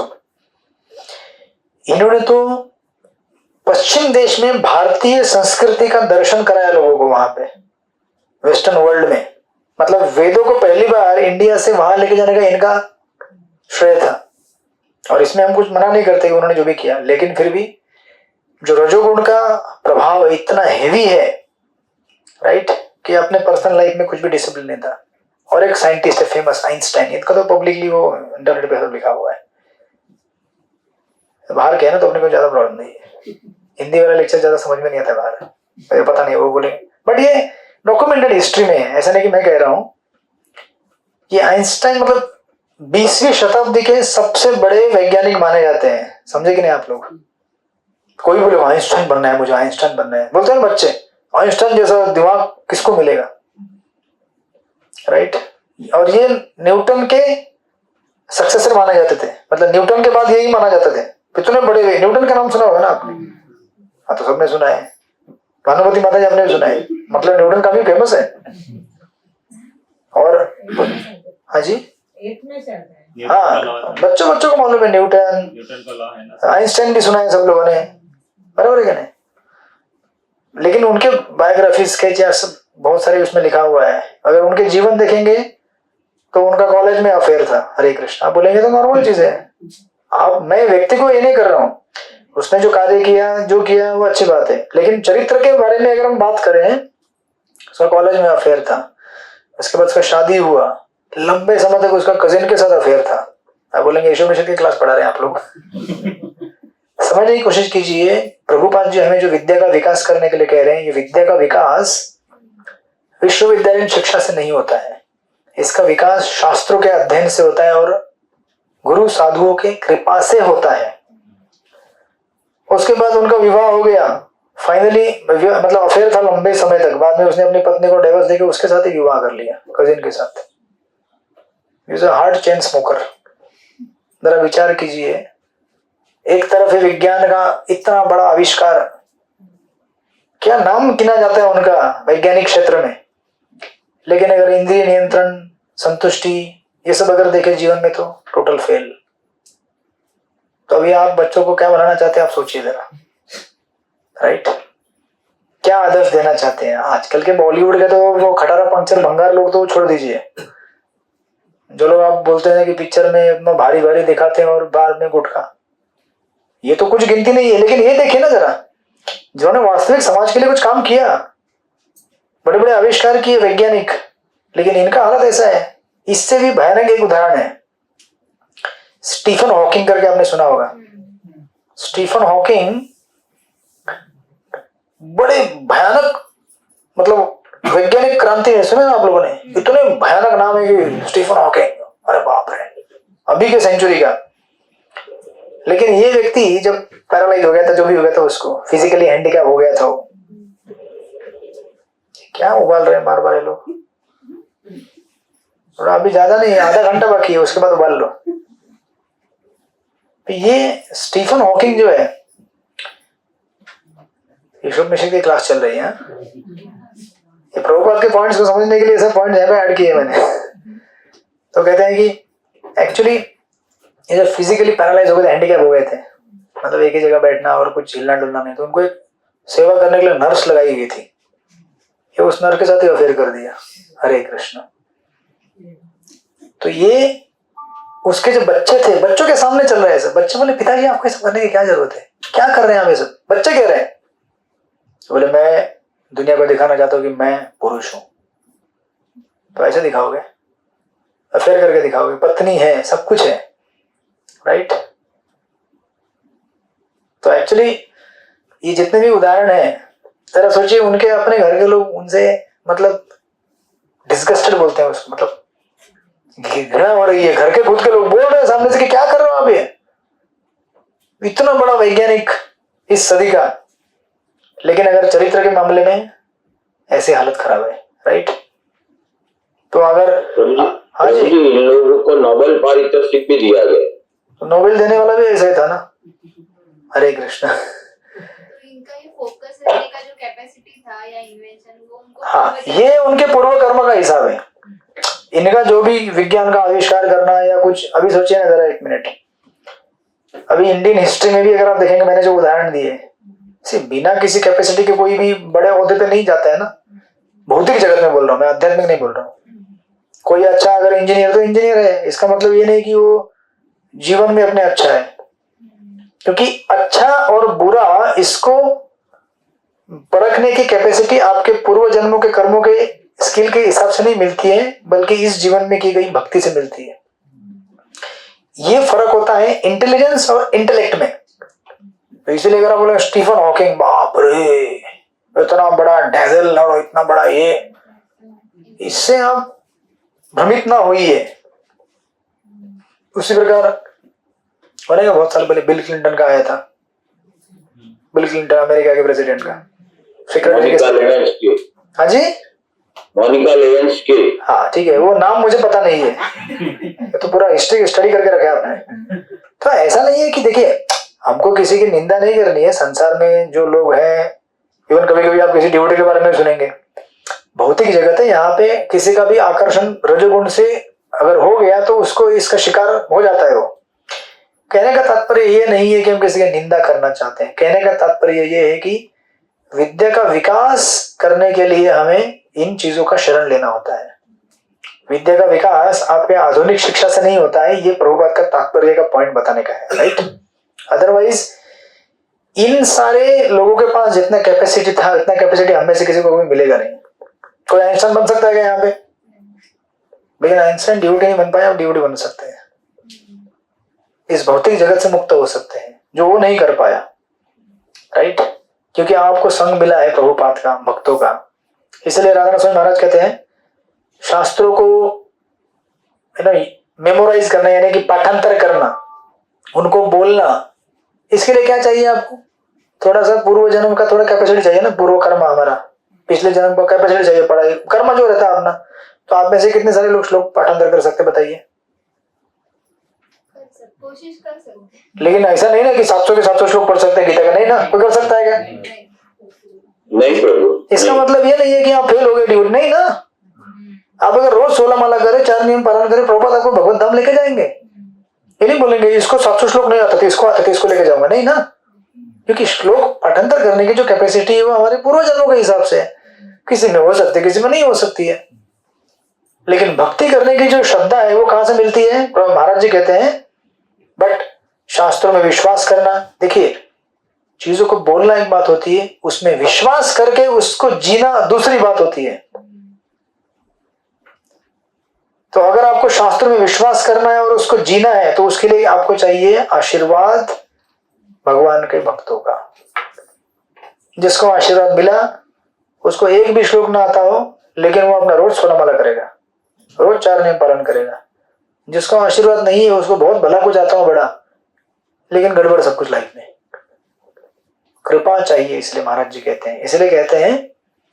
तो इसका अर्थ यह नहीं कि कल से आप बोलो कि उसका मतलब श्लोक पाठांतर करने की जरूरत नहीं है, बढ़िया है, बढ़िया है, ये अर्थ नहीं है। जितना आता है उतना करो, लेकिन समझने की कोशिश करो कि ये उतना ही मतलब सफिशिएंट नहीं है भक्ति में आगे बढ़ने के लिए। उसके लिए हमें क्या चाहिए? कृपा चाहिए साधु संतों की। और प्रभुपाद ने वही पॉइंट यहाँ पे कैच किया है दूसरे पॉइंट में। तो इस तरह से आपका दूसरा पॉइंट यहाँ पे पूरा हो गया। कोई क्वेश्चन किसी को? बोलिए, कोई क्वेश्चन अभी तक? प्रभु जी देख रहे कितना अभी नोट्स बाकी है। हरे कृष्ण। एनी क्वेश्चंस अभी तक? ऑनलाइन ऑफलाइन कोई डिवोटी? No questions. बोले इतना डिस्क्रिप्शन इतना भयानक है, इसको कोई कौन प्रश्न पूछेगा इस मामले में? ऑलरेडी सोशल मीडिया में इतना कुछ तहलका मच चुका है वहां पे, राइट? ओके देन, इसलिए हमें हमेशा भगवान के भक्तों के ऊपर निर्भर रहना चाहिए कि उनकी कृपा हमें मिले। जिसको कृपा मिल गई बड़े आसानी से जीवन के भक्ति के सारे नियम पालन कर सकता है। रोज उसकी 16 का ज्यादा हो जाएगा, 64 200 माला करते हैं कुछ लोग, भक्त लोग। जिसको कृपा मिल गई बड़े आसानी से भक्ति कर सकते हैं। जिसको कृपा नहीं मिली एक माला भी नहीं कर पाएगा। आपने कैसे लोग देखे, कोई नए लोग आते बोलते हैं हम ये हैं, मैं एक कंपनी का बहुत बड़ा मालिक हूँ, ऐसा 10 मिनट जरा माला करते हैं बैठ के, 10 मिनट भी माला नहीं कर पाएगा वो। समझ रहे हैं ना आप लोग? भक्ति करने के लिए ईश्वर की कृपा लगती है, भक्तों की कृपा लगती है। या आपके और हमारे धन दौलत रूप सौंदर्य इस जगत का प्रभाव, इससे यहाँ पे काम नहीं चलेगा।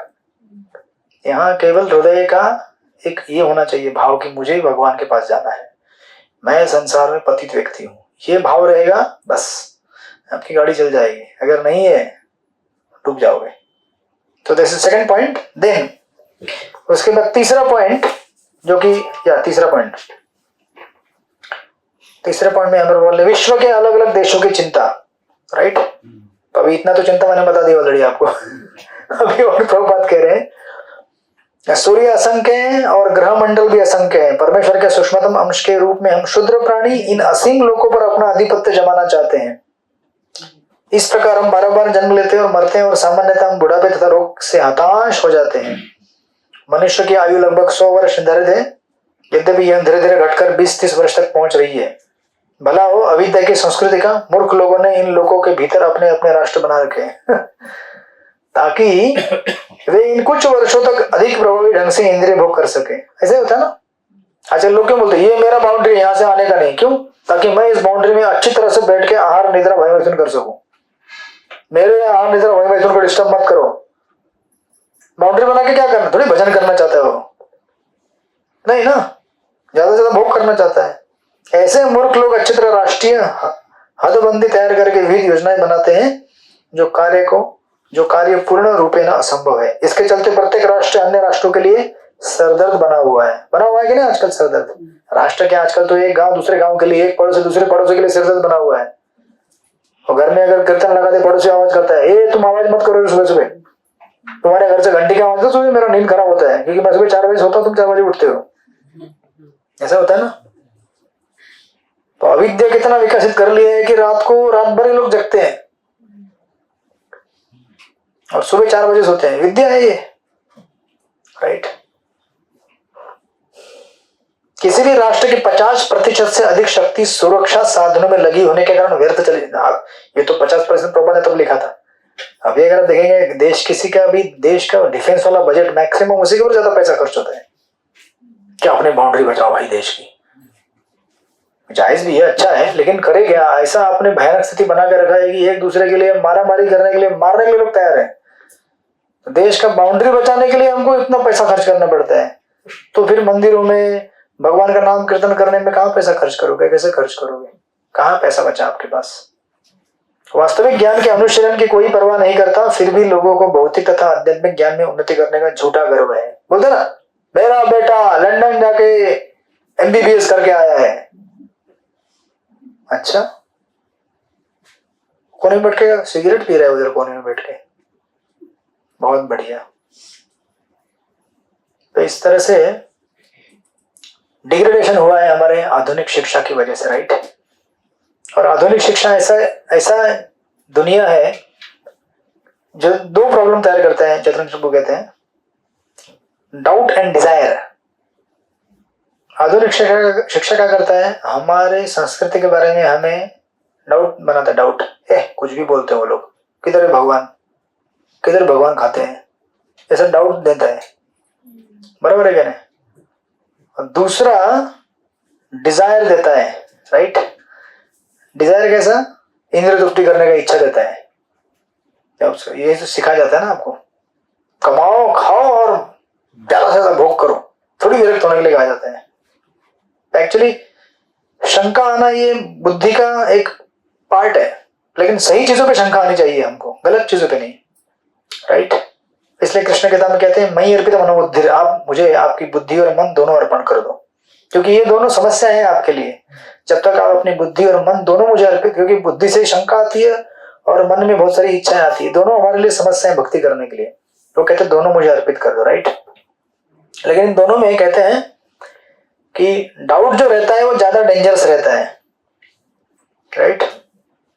क्योंकि डाउट जब आता है ना हमें कोई किसी चीज के बारे में, तो हमें लगता है मैं बहुत बुद्धिमान हूं ना, मुझे शंका आ रही है। अगर इस क्लास में किसी को पूछे किसी को प्रश्न है क्या, ना प्रश्न नहीं है, कोई बोलेगा सब बुद्धू लोग है, प्रश्न नहीं आता उनको।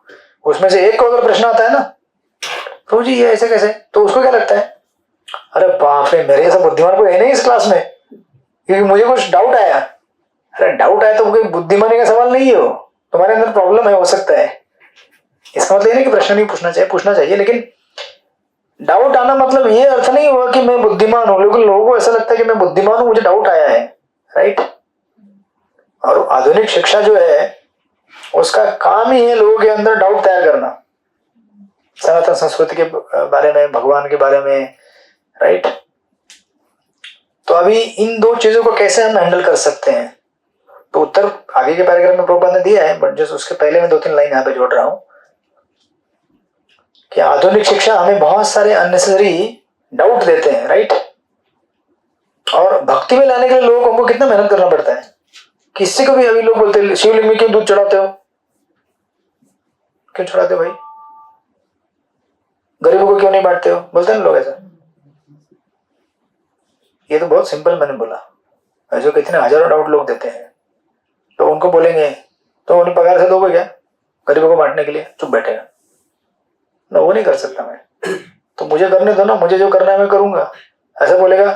तो बोलते हैं ना लोग आपको भी शिवलिंग में दूध क्यों चढ़ाते हो, तो उसको बोलने का एक काम करते हैं, पगार कितना है आपका 20,000, 15,000 दे देना दूध के लिए, गरीबों में बांट देते पूरा, देगा क्या कोई, केवल भाषणबाजी करना है, लेकिन जब पालन करने का टाइम आएगा कुछ नहीं, राइट। इसलिए प्रभुपाद यहाँ पे ठोक ठोक के कह रहे हैं कि ये जो आधुनिक शिक्षा के लोग हैं इनको तो केवल इनको केवल इंटरेस्ट किस में है, अपने इंद्रिय तृप्ति में इंटरेस्ट है। और बेसिकली कहना क्या चाहते हैं, शिवलिंग पे मत चढ़ाओ, मुझे पिलाओ, मुझे दे दो, वो पैसा मुझे दो, उससे मैं कुछ लेके पी लूंगा, दारू बीरू पी लूंगा, मैं कहना वो चाहते हैं एक्चुअली, राइट। तो ये दो चीजें होती है, डिजायर और डाउट। जब इच्छाएं आती है ना मन में, कभी अगर इंद्रिय तृप्ति करने की इच्छा है, कुछ पाप करने की इच्छा है, वो हमको नम्र बनाती है। अरे यार हृदय के अंदर काम भावना है, क्रोध आता है, मोह है, लोभ है, तो इच्छाएं मतलब अगर डिजायर आई कोई मन में इच्छा तो हमको नम्र बना देती है। लेकिन अगर डाउट आया तो मुझे डाउट आया, मैं बुद्धिमान हूं, समझे कि नहीं आप। अब ये डाउट होता है, उसको भी 2 पार्ट बोलते हैं। एक बोलते हैं कि एक ऐसा डाउट होता है जैसे हार्ट का डाउट, और दूसरा होता है ब्रेन का डाउट। आप बोलेंगे इतना एनालिसिस लेकिन आप समझने की कोशिश कीजिए, ये हमारे साथ होता है रोज। एक होता है ब्रेन का डाउट, एक होता है हार्ट का डाउट। हार्ट का डाउट क्या है, अगर मैं ये भक्तों के साथ संग करूं तो मुझे धोखा तो नहीं देंगे ये लोग, लगता है ना कभी कभी आपको। अगर मैं भगवान का नाम जप करूं इससे काम होगा क्या मेरा, ये हार्ट का डाउट है। ब्रेन के डाउट क्या है, ब्रेन के डाउट मतलब जैसे कहा जाता है ना कि ये ब्रह्मांड का रचना ऐसे है, वैदिक कॉस्मोलॉजी, ये सूर्य का अंतर पृथ्वी से इतना है, या फिर आपने कभी कभी सुना होगा मंदार माउंटेन इतना बड़ा है, या फिर कभी सुना होगा आपने कि दूध का सागर है। दूध का सागर अब कभी सुना है कि नहीं, छाछ का सागर है, घी का सागर है, सुना है कि नहीं, भागवत के 5म स्कंद में आप बोलेंगे दूध का सागर सुना है लेकिन देखा तो नहीं ना हमने, तो आपको डाउट आएगा ना, दूध का सागर क्या फेंकते हैं ये लोग यार, ऐसा मन में विचार आएगा कि नहीं। ये बड़े डेंजरस डाउट है, लेकिन ये डाउट आते जाते हैं। इससे खतरनाक डाउट क्या है, हार्ट वाला डाउट। अगर मैं डिवोटी के शरण में जाऊंगा तो मेरा कोई नुकसान तो नहीं करेगा। ये जो ऐसे विचार आते हैं ना, कभी मैं भक्त के पास जाऊं और अगर मुझे धोखा देगा तो, ये जो विचार आते हैं ना उन्हें सबसे डेंजरस है। लेकिन ये जो हार्ट वाले डाउट्स हैं ये कैसे सॉल्व होंगे, अगर हमें भक्तों की कृपा मिलेगी तो। इसका मैं एक आपको उदाहरण दूंगा, सिर्फ एक उदाहरण दूंगा, एक उदाहरण से आपको क्लियर हो जाएगा टॉपिक। प्रभुपाद जब 1967-68 में जब अमेरिका में प्रचार कर रहे थे, उनके जितने भी नए शिष्य थे, एक बार एक यूनिवर्सिटी का एक व्यक्ति आया था, यूनिवर्सिटी का कोई बड़ा प्रिंसिपल कोई तो आया था चेक करने के लिए कि ये लोग क्या करते हैं, हरिकृष्ण वाले क्या है ये एक्चुअली। तो ये आया और ऐसे बहुत सारे डिवोटी थे। उसने पूछा, कुछ तो पूछा उसने, गीता में से पूछा कि ये क्या होता है, ये श्लोक का अर्थ क्या है, ये अर्थ का क्या है, किसी को कुछ मालूम ही नहीं। बराबर है। आज भी अगर हम अपने कांग्रेगेशन में जाएंगे, बोलेंगे बता गीता के 8वें अध्याय का 14वां श्लोक कौन सा है, हरे कृष्णा, अभी पूछें तो भी चुप हो जाएंगे हम लोग। बोलेंगे गीता के 15वें अध्याय के इस श्लोक में, इस श्लोक का, चलो मैं श्लोक बता देता हूं, इसका अर्थ क्या बताऊं, तो भी चुप बैठ जाएंगे। मेरे कहने का मतलब ये नहीं कि हम कुछ ना कुछ बोल सकते, लेकिन फिर भी हमें उतना नहीं आएगा ना। बोलेंगे कुछ भी आप पूछ रहे टेक्निकल चीजें, शास्त्रों की टेक्निकल चीजें, उत्तर नहीं आएगा हमें अभी भी। ऐसा नहीं कि नहीं आएगा, आए थोड़ा बहुत समझ है हमें, लेकिन पूरी नहीं है हमें। तो प्रभुपाद के पास ये सारे जितने भी शिष्य लोग आए ना, इनके शिष्य के पास आए थे ये यूनिवर्सिटी वाले, ये तो देखने के लिए कि क्या होता है। तो पूछा उन्होंने ये क्या होता है, वो क्या होता है, फिलोसॉफी क्या है आपका, ये कैसे क्या। सारे डिवोटी चुप, बोले वो तो मालूम नहीं हमको।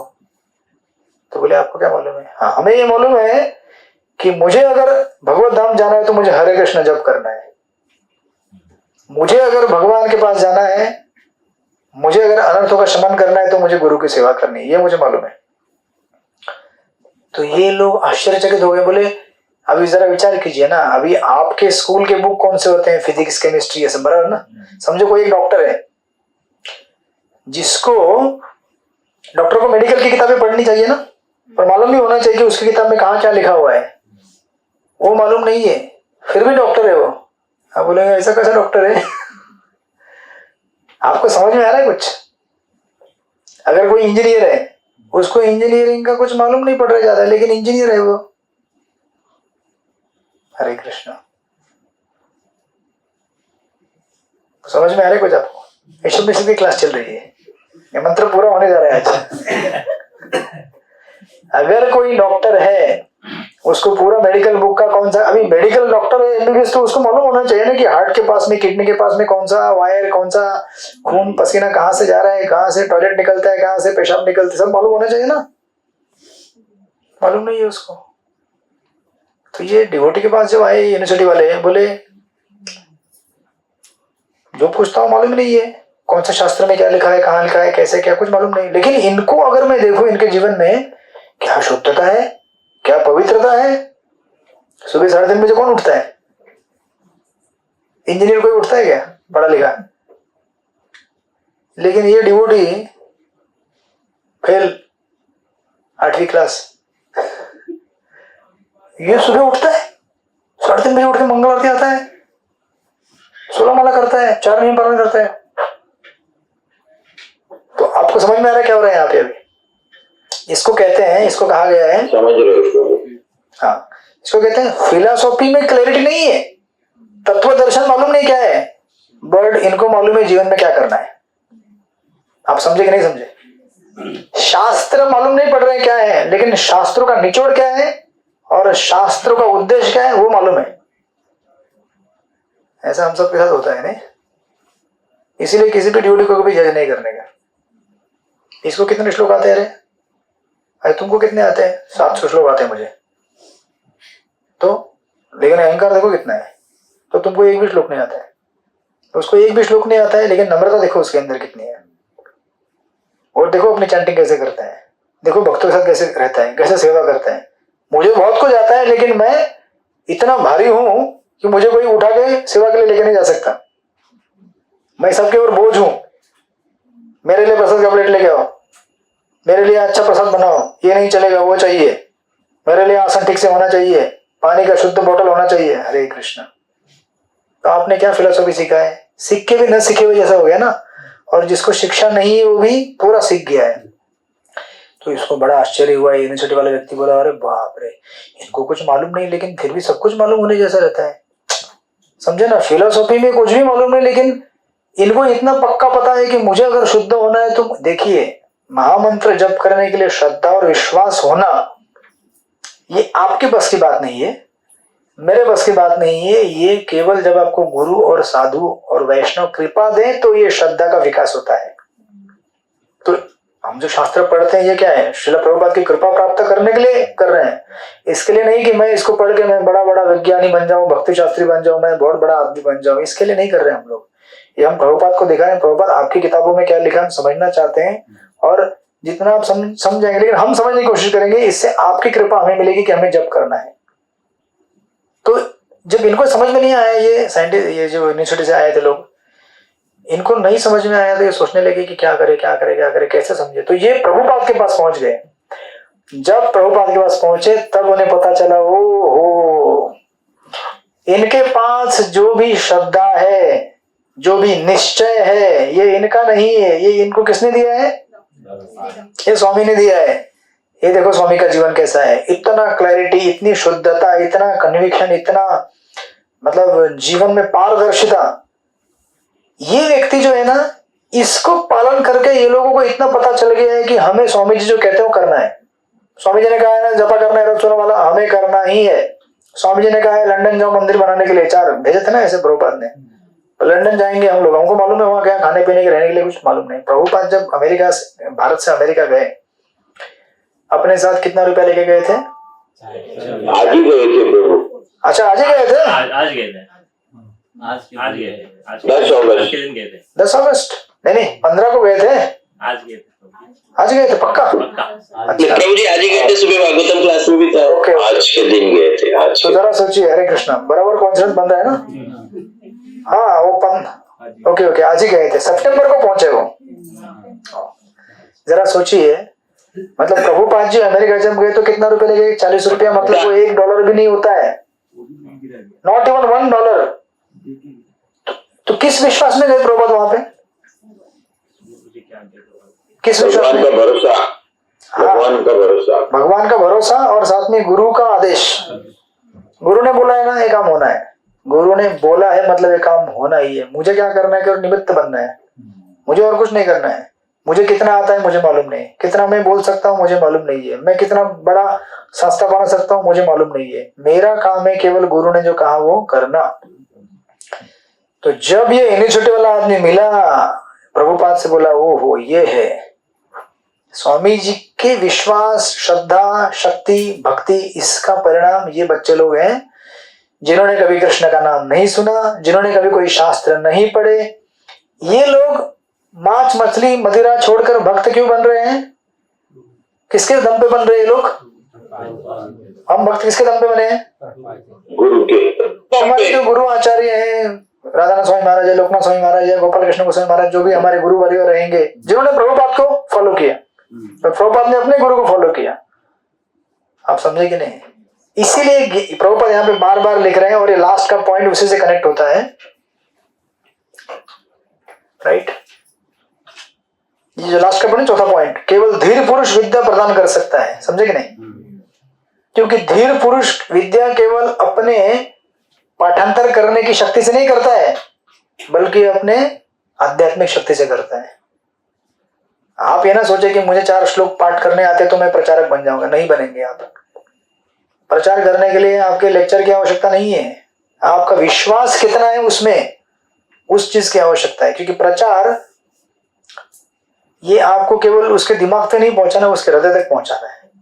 नहीं तो लोग लेक्चर सुनेंगे चले जाएंगे, कोई भी जप नहीं करेगा आपके लेक्चर सुनने के बाद। आप ऐसा चाहते हैं क्या हम लेक्चर सुनाए, लोग सुने, लेकिन एक भी आदमी जप नहीं करेगा? आपके लेक्चर को लोग सुनेंगे, अच्छा बोलेंगे, हंसेंगे, गाएंगे, मजा करेंगे, आपको दुनिया में मिलियंस व्यूज देंगे, फॉलोअर देंगे, लेकिन एक भी आदमी, आप देखिए ना सोशल मीडिया में कितने सारे तथाकथित गुरु मार्केट में भरे हुए हैं। अगर आप जाएंगे उनके यूट्यूब, फेसबुक, मिलियन फॉलोअर है, उसमें से कितने लोग जाप करते हैं? कितने लोग जाप करते हैं? इसलिए आप कभी व्यूज में मत जाइए, फॉलोअर पे मत जाइए। जहां डायमंड मिलता है ना वहां बहुत कम लोग आएंगे, क्योंकि कैपेसिटी नहीं डायमंड खरीदने का हर किसी का। डायमंड खरीदने के लिए बलिदान देना पड़ता है, सैक्रिफाइस करना पड़ता है। भक्ति खरीदनी है भगवान की, वैसे खरीद नहीं जाती है, अवार्ड में मिलती है, उसके लिए बड़ा मेहनत करना पड़ता है। इसलिए प्रभुपाद यहाँ पे जोड़ रहे हैं। लास्ट का पॉइंट चौथा, केवल धीर पुरुष विद्या प्रदान कर सकता है। श्री ईशोपनिषद इस प्रकार की दोषपूर्ण शिक्षा से हमें सचेत करती है और भगवद गीता असली ज्ञान के विकास हेतु उपदेश देती है। इस मंत्र में इस बात का संकेत किया गया है कि विद्या का उपदेश किसी धीर व्यक्ति से लेना चाहिए। धीर वह है जो भौतिक मोह से विचलित नहीं होता। पूर्ण रूप में आध्यात्मिक साक्षात्कार किए बिना कोई भी व्यक्ति अविचल नहीं रह सकता। साक्षात्कार होने पर वह न तो किसी वस्तु के लिए आकांक्षा करता है, न शोक करता है। धीर व्यक्ति समझ जाता है कि भौतिक संपर्क से भाग्यवश उसने जो भौतिक देह तथा मन प्राप्त किए वे सब भारी तत्व है, अतः वह मात्र इस बुरे सौदे का अच्छा उपयोग करना चाहता है। राइट, इसी को कहते हैं best use of the bad bargain, Prabhupada कहते हैं उसको। राइट, इस तरह से। अदरवाइज क्या होता है ना कि हम अगर अपने दिमाग से चीजों को अगर एनालाइज करना चाहें तो हम कितनी कैपेसिटी है हमारी। वो जो मायापुर में बनाया है ना ये अपना वैदिक प्लानिटोरियम जो बना रहे हैं, विश्व का मॉडल संरचना, ग्रहों की रचना, तो उसमें हमारे चैतन्य चंद्र को भी मेंबर हैं। तो कहते हैं कि ब्रह्मा जी जिन्होंने सृष्टि की रचना की है, द्वितीय क्रिएटर है वो भगवान के बाद, बोले उनको भी समझ में नहीं आता, वो खुद बोलते हैं, तो हमें क्या समझ में आएगा? आप समझ रहे हैं ना? बोलते हैं अगर हमारे प्लेनेटोरियन टीम में अगर ब्रह्मा जी को भी अगर लेके आए हम, फिर भी हम इसको पूरी तरह नहीं बना सकते ठीक से, क्योंकि किसको समझ में आएगा इस संरचना कितना जटिल है भगवान ने जो बनाया है।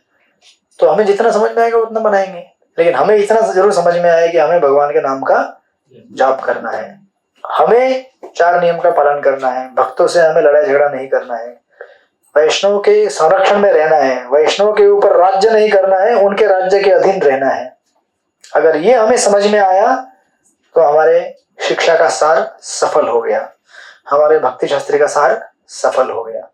अगर ये समझ में नहीं आया तो फिर हमें ये समझने के लिए यहाँ पे पढ़ाया जा रहा है बार बार, राइट? इस तरह से। और प्रभुपाद आगे एक जगह पे लिखते हैं, you know, second last paragraph में, लास्ट पैराग्राफ में, सॉरी सेकंड लास्ट पैराग्राफ में, विधि विधानों के पालन के लिए मनुष्य को प्रामाणिक गुरु की शरण ग्रहण करनी चाहिए। दिव्य संदेश तथा विधि विधान शिष्य को गुरु से प्राप्त होते हैं। ऐसा ज्ञान अविद्यामयी शिक्षा के संकटपूर्ण मार्ग से नहीं आता। भगवान के संदेश को प्रामाणिक गुरु से विनीत भाव से सुनकर ही कोई धीर बन सकता है। उदाहरणार्थ भगवान कृष्ण से विनीत भाव से सुनकर ही अर्जुन धीर बना। इस प्रकार आदर्श शिष्य को अर्जुन की तरह होना चाहिए और गुरु को साक्षात भगवान के समान होना चाहिए। यही है धीर से विद्या सीखने की विधि। अधीर जिसने धीर का प्रशिक्षण नहीं लिया कभी शिक्षा देने वाला अगुवा नहीं बन सकता। आधुनिक राजनीतिज्ञ जो अपने को धीर दिखाने का स्वांग भरते हैं वास्तव में अधीर हैं और उनसे पूर्ण ज्ञान की आशा नहीं की जा सकती। तो इसमें आपके सारे लोग आ गए, खाली पॉलिटिशियन नहीं। आजकल नेता कौन है? आजकल जो भी सोशल मीडिया में ज्यादा फॉलोअर लेके बैठा है वो नेता हो गया आपके लिए, बराबर है कि नहीं? इसका मतलब ये नहीं कि उसके फॉलोअर ज्यादा है तो वो नेता हो गया आपका। वो आपके आध्यात्मिक शक्ति की परीक्षा क्या है कि आप कितने लोगों को वैष्णव बना सकते हैं, कितने लोगों से जप करवा सकते हैं। ये आपके आध्यात्मिक शक्ति की परीक्षा है, राइट? और आप कितना उसमें रम सकते हैं। इसलिए प्रभुपाद लिखते हैं वो तो केवल रुपए पैसों के रूप में अपना पारिश्रमिक तय करने में ही व्यस्त रहते हैं। तो ऐसे लोग जनता को आत्म साक्षात्कार के सही पथ तक किस प्रकार ले जा सकते हैं? अतः वास्तविक शिक्षा प्राप्त करने के लिए मनुष्य को धीर के मुख से विनीत भाव से सुनना चाहिए। तो ये इसका सारांश है। इसलिए हमें अगर विद्या चाहिए तो हमें ऐसे महापुरुष के पास जाकर श्रवण करना पड़ेगा जो गुरु शिष्य परंपरा में आ रहा है, जो स्वयं भगवान का शुद्ध भक्त है। अदरवाइज हम संसार में कितनी बड़ी बड़ी डिग्रियां लेंगे, मेरा ये डिग्री है वो डिग्री है। वो डिग्री है ठीक है, आपको भरण पोषण के लिए संसार में चाहिए, लेकिन इसका मतलब ये नहीं कि इससे आप सुखी हो सकेंगे, क्योंकि सुखी होने का सूत्र कुछ अलग ही है जो उन प्रभुपाद के शिष्यों को मालूम पड़ा था। बोले शास्त्र को समझ में नहीं आता लेकिन इतना समझ में आया कि जब करना है हमको। छोटी मोटी बात है क्या? तो ऐसे कितने सारे पीएचडी करते हैं गीता के ऊपर, भागवत के ऊपर, बड़ा बड़ा पीएचडी कर देते हैं और क्लास खत्म होने के बाद सिगरेट फूकने जाएंगे, क्योंकि भागवत में जो पढ़ा गया है ये जब तक आप धीर पुरुष नहीं सुनेंगे वो आपके हृदय में नहीं उतरेगा। तो इसीलिए विद्या को लेने के लिए सही मार्ग है गुरु शिष्य परंपरा। और इस तरह से ये मंत्र आपका 10 नंबर पूरा हो गया। हरे कृष्णा। किसी का कोई प्रश्न, जिज्ञासा, कोई करेक्शन, एडिशन, डिलीशन बोलिए। बोलिए गोविंद प्रभु। हरे कृष्ण प्रभु। हाँ बोलिए। आपने जो 18 पॉइंट समझाए थे ना पहले, उसमें अभक्तों को प्राधान्य नहीं देना चाहिए, लेकिन आजकल हम जैसे भी जहाँ भी सेवा देते तो वहाँ बहुत सारे अभक्त ही हमको मिलते हैं। कहाँ पे लिखा हुआ है वो? कौन सा पॉइंट है? 18 में से कौन सा पॉइंट है? 17 नंबर में है, जहाँ अभक्तों का प्राधान्य उन स्थानों से बचना चाहिए। मनुष्य को वातावरण में किसी निर्जन स्थान में, ओके, जहाँ अभक्तों का प्राधान्य, ये नहीं कहा गया, वो कहा गया जहाँ अभक्तों का प्राधान्य वो उन स्थानों से बचना चाहिए। हाँ वही मैं बोल रहा हूँ। तो आप बोल रहे हैं कि हम लोग अभक्तों को मंदिर में बुलाते हैं? नहीं, ऐसा नहीं है। अभक्त तो आते ही है मंदिर में, सभी जगह सेवा में भी,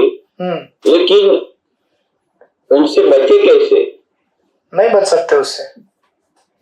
उसके लिए आपको एक रेनकोट लेके घूमना पड़ेगा जो अभक्तों से बचाएगा आपको।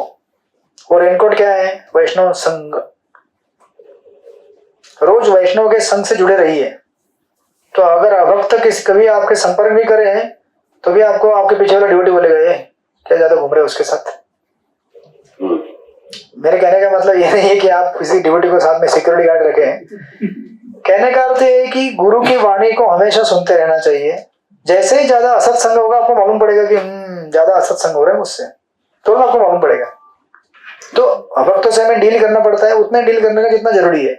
तो अभी आप बिजनेस में, ऑफिस में, कॉलेज में, आपके दफ्तर में है तो उनसे डील करना ही पड़ेगा ना।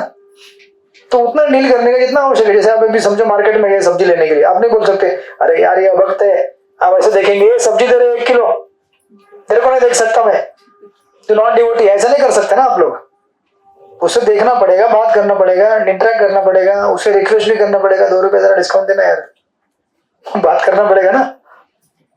लेकिन जितना आवश्यक है उतना ही। तो ये समझ कौन देगा? जितना आवश्यक है उतना ये समझ कौन देगा आपको? ये समझ देंगे प्रभुपाद जी अपने प्रवचनों से, अपने शास्त्रों से, या जो भी आप प्रवचन सुनेंगे आपके गुरु महाराज से। वैष्णव का संग करेंगे, वैष्णव आपको समझाएंगे, बात करेंगे, चर्चा करेंगे। ये केवल वैष्णव कृपा की बात है और कुछ नहीं है। नहीं तो क्या है, आप इतना पढ़ने के बाद, समझने के बाद भी इस भौतिक संसार में, तो अभी क्लास खत्म होते ही पूरा संसार आपके हाथ में है। जो करना है करो आप, लेकिन क्या करना है नहीं करना है बुद्धि कौन देगा? कौन देगा बुद्धि?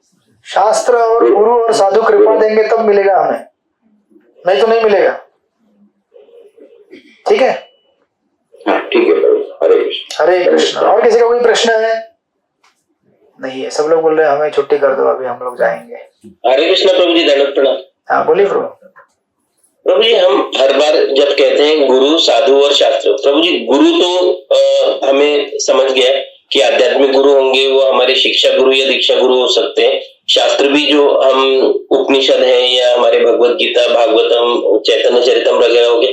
प्रभु जी साधु से क्या अर्थ होता है? हमें कैसे समझना चाहिए कि इन लोगों को हमें साधु मानना चाहिए? प्रभु जी देखिए, जैसे प्रभुपाद जी है वो हमारे लिए गुरु हो गए, वो हमारे लिए परम गुरु हो गए, और राधानाथ स्वामी महाराज हमारे दीक्षा गुरु और शिक्षा गुरु समझ लो सब हो गए।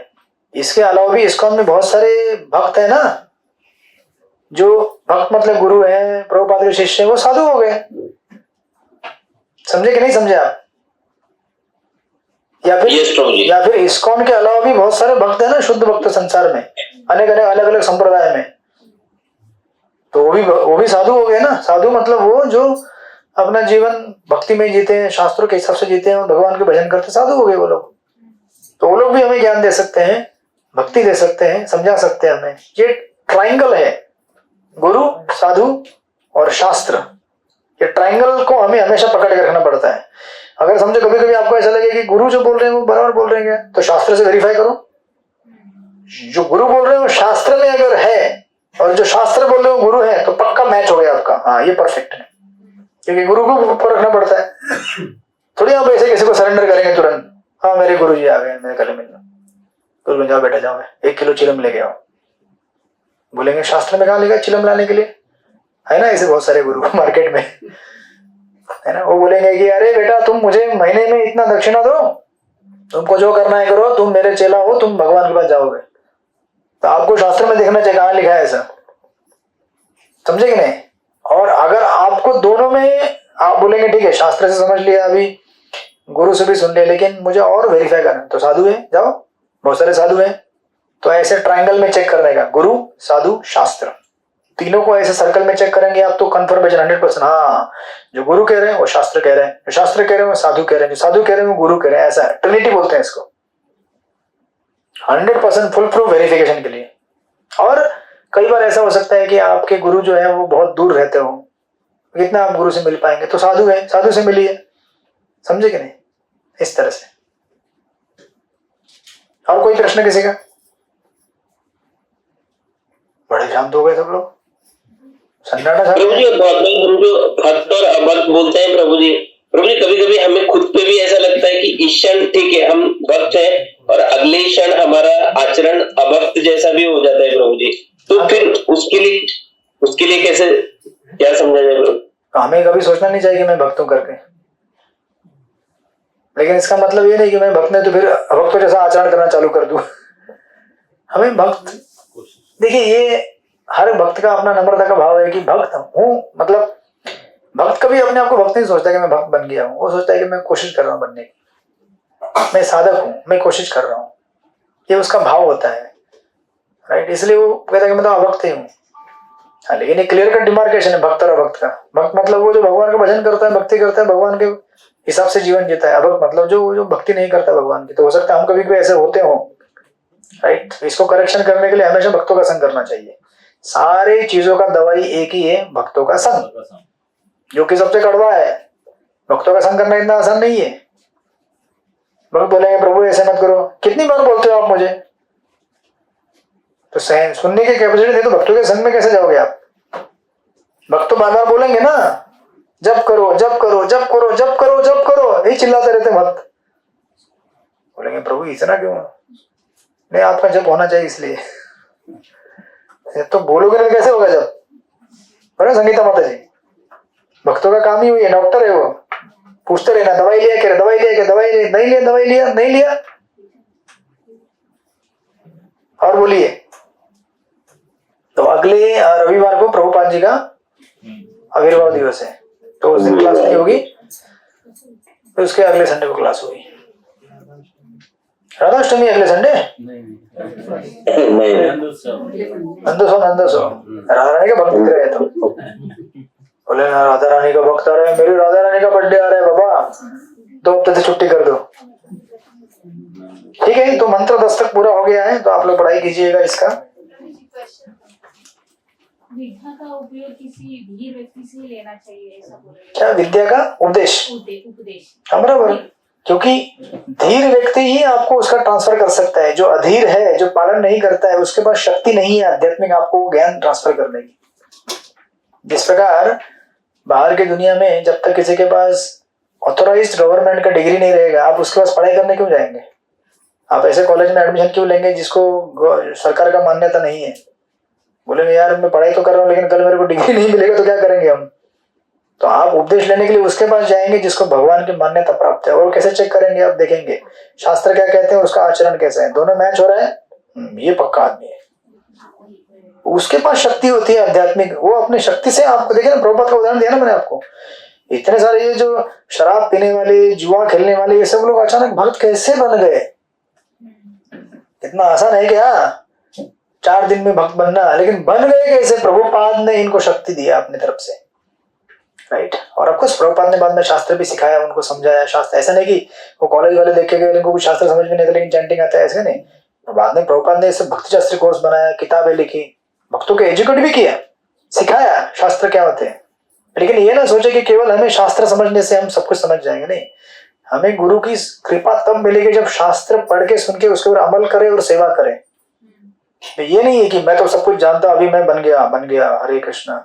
अभी क्या करेंगे आप? फिर क्या अपने छाती पे ऐसा भक्ति शास्त्री का सर्टिफिकेट लगा के घूमोगे पूरे कांग्रेगेशन में?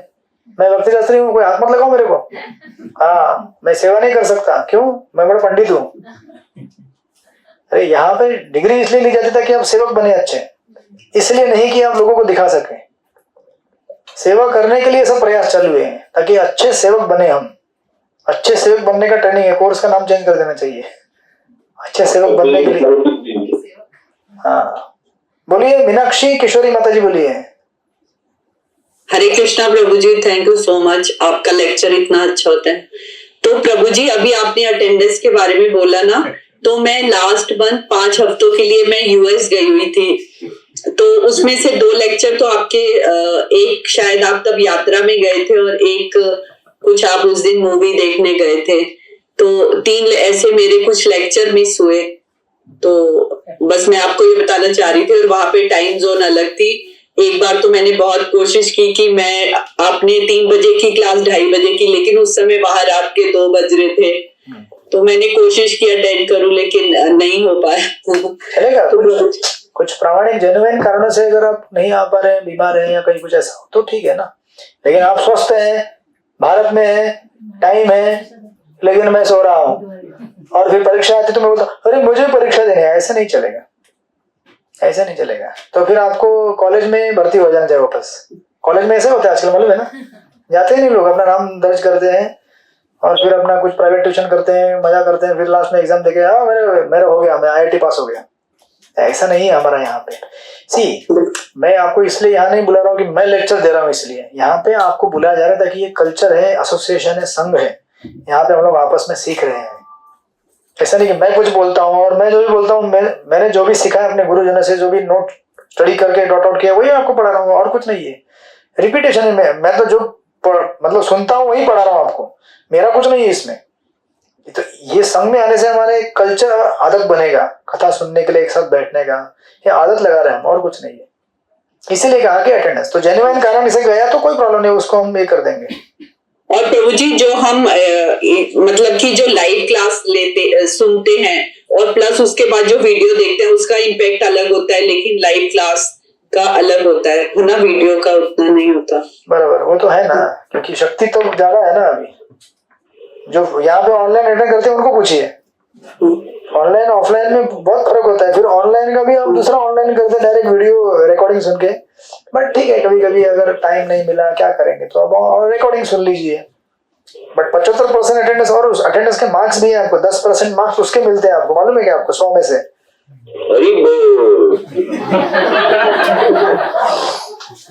थैंक यू प्रभु जी। हरे कृष्णा। ठीक है, तो हम लोग मिलेंगे। हाँ जी, माता जी का 3 ही लेक्चर हुआ है तो 5% भी नहीं होगा। अरे अभी कोर्स बाकी है ना पूरा। हाँ, तो उसका 5% भी नहीं होगा ना। होगा, मिलेगा उनको। जो जेन्युइन कारण से एब्सेंट है उसको हम अटेंडेंस एडजस्ट करेंगे, ऐसा नहीं। लेकिन जिसके पास टाइम है, शक्ति है और घर में सो रहा है और फिर बाद में बोलता है अरे मुझे भी भक्ति छात्री परीक्षा, अपने ग्रुप में 182 लोग हैं, उसमें से मेरे को खाली 50-60 ही ऑनलाइन दिखते हैं, इसलिए मैंने बोला बाद में ऐसा ना हो जाए कि वो लोग हमको भी परीक्षा देना है, ऐसा नहीं चलेगा। प्रभु जी पूरे कोर्स में 182 लोग हैं, उसमें से बहुत सारे लोग केवल कथा सुनने के लिए एनरोल किए थे। 40-50 लोग तो ऐसे रहेंगे जो बोले हमें कथा सुनना है, बोला आ जाओ, तो वो सुनते होंगे बाद में, कैसे भी सुनते, ग्रुप में है वो, उनको रिकॉर्डिंग लेते होंगे जैसे भी हो। तो अगर 60 लोग ऑनलाइन है तो 50-60 लोग ऑफलाइन भी है। 50-60 थोड़ी है यहाँ पे 20 लोग ऑफलाइन रहेंगे, यहाँ पे हार्डली 20-25 लोग रहेंगे। ऑफलाइन वाले भी आजकल पता नहीं क्या हो गया उनको। एनीवे, वो मुझे इससे ये नहीं है कौन से कितने, मेरा काम है पढ़ाई करना, पढ़ाना, और आप लोग पढ़ते हैं उसका ये करते हैं, बाकी जिसको जैसे पढ़ना है कीजिए। कोर्स ऑफलाइन ऑनलाइन दोनों मोड में है। मेरा कहना ये है कि आप लोग उस टाइम में प्रेजेंट रह के अगर पार्टिसिपेट करेंगे तो आपको एक आदत लगेगा और अच्छी तरह पढ़ाई कर पाएंगे। नहीं तो बाद में क्या है, बाद में कौन सुना, पढ़ाई किया नहीं किया, कौन देखेगा उसको। इसलिए ठीक है, तो हम लोग मिलेंगे अगले हफ्ते के अगले हफ्ते, तब तक आप लोग पढ़ाई कीजिए। श्री प्रभुपाद की कृपा सिंधु अनंत कोटि वैष्णव की जय। Thank you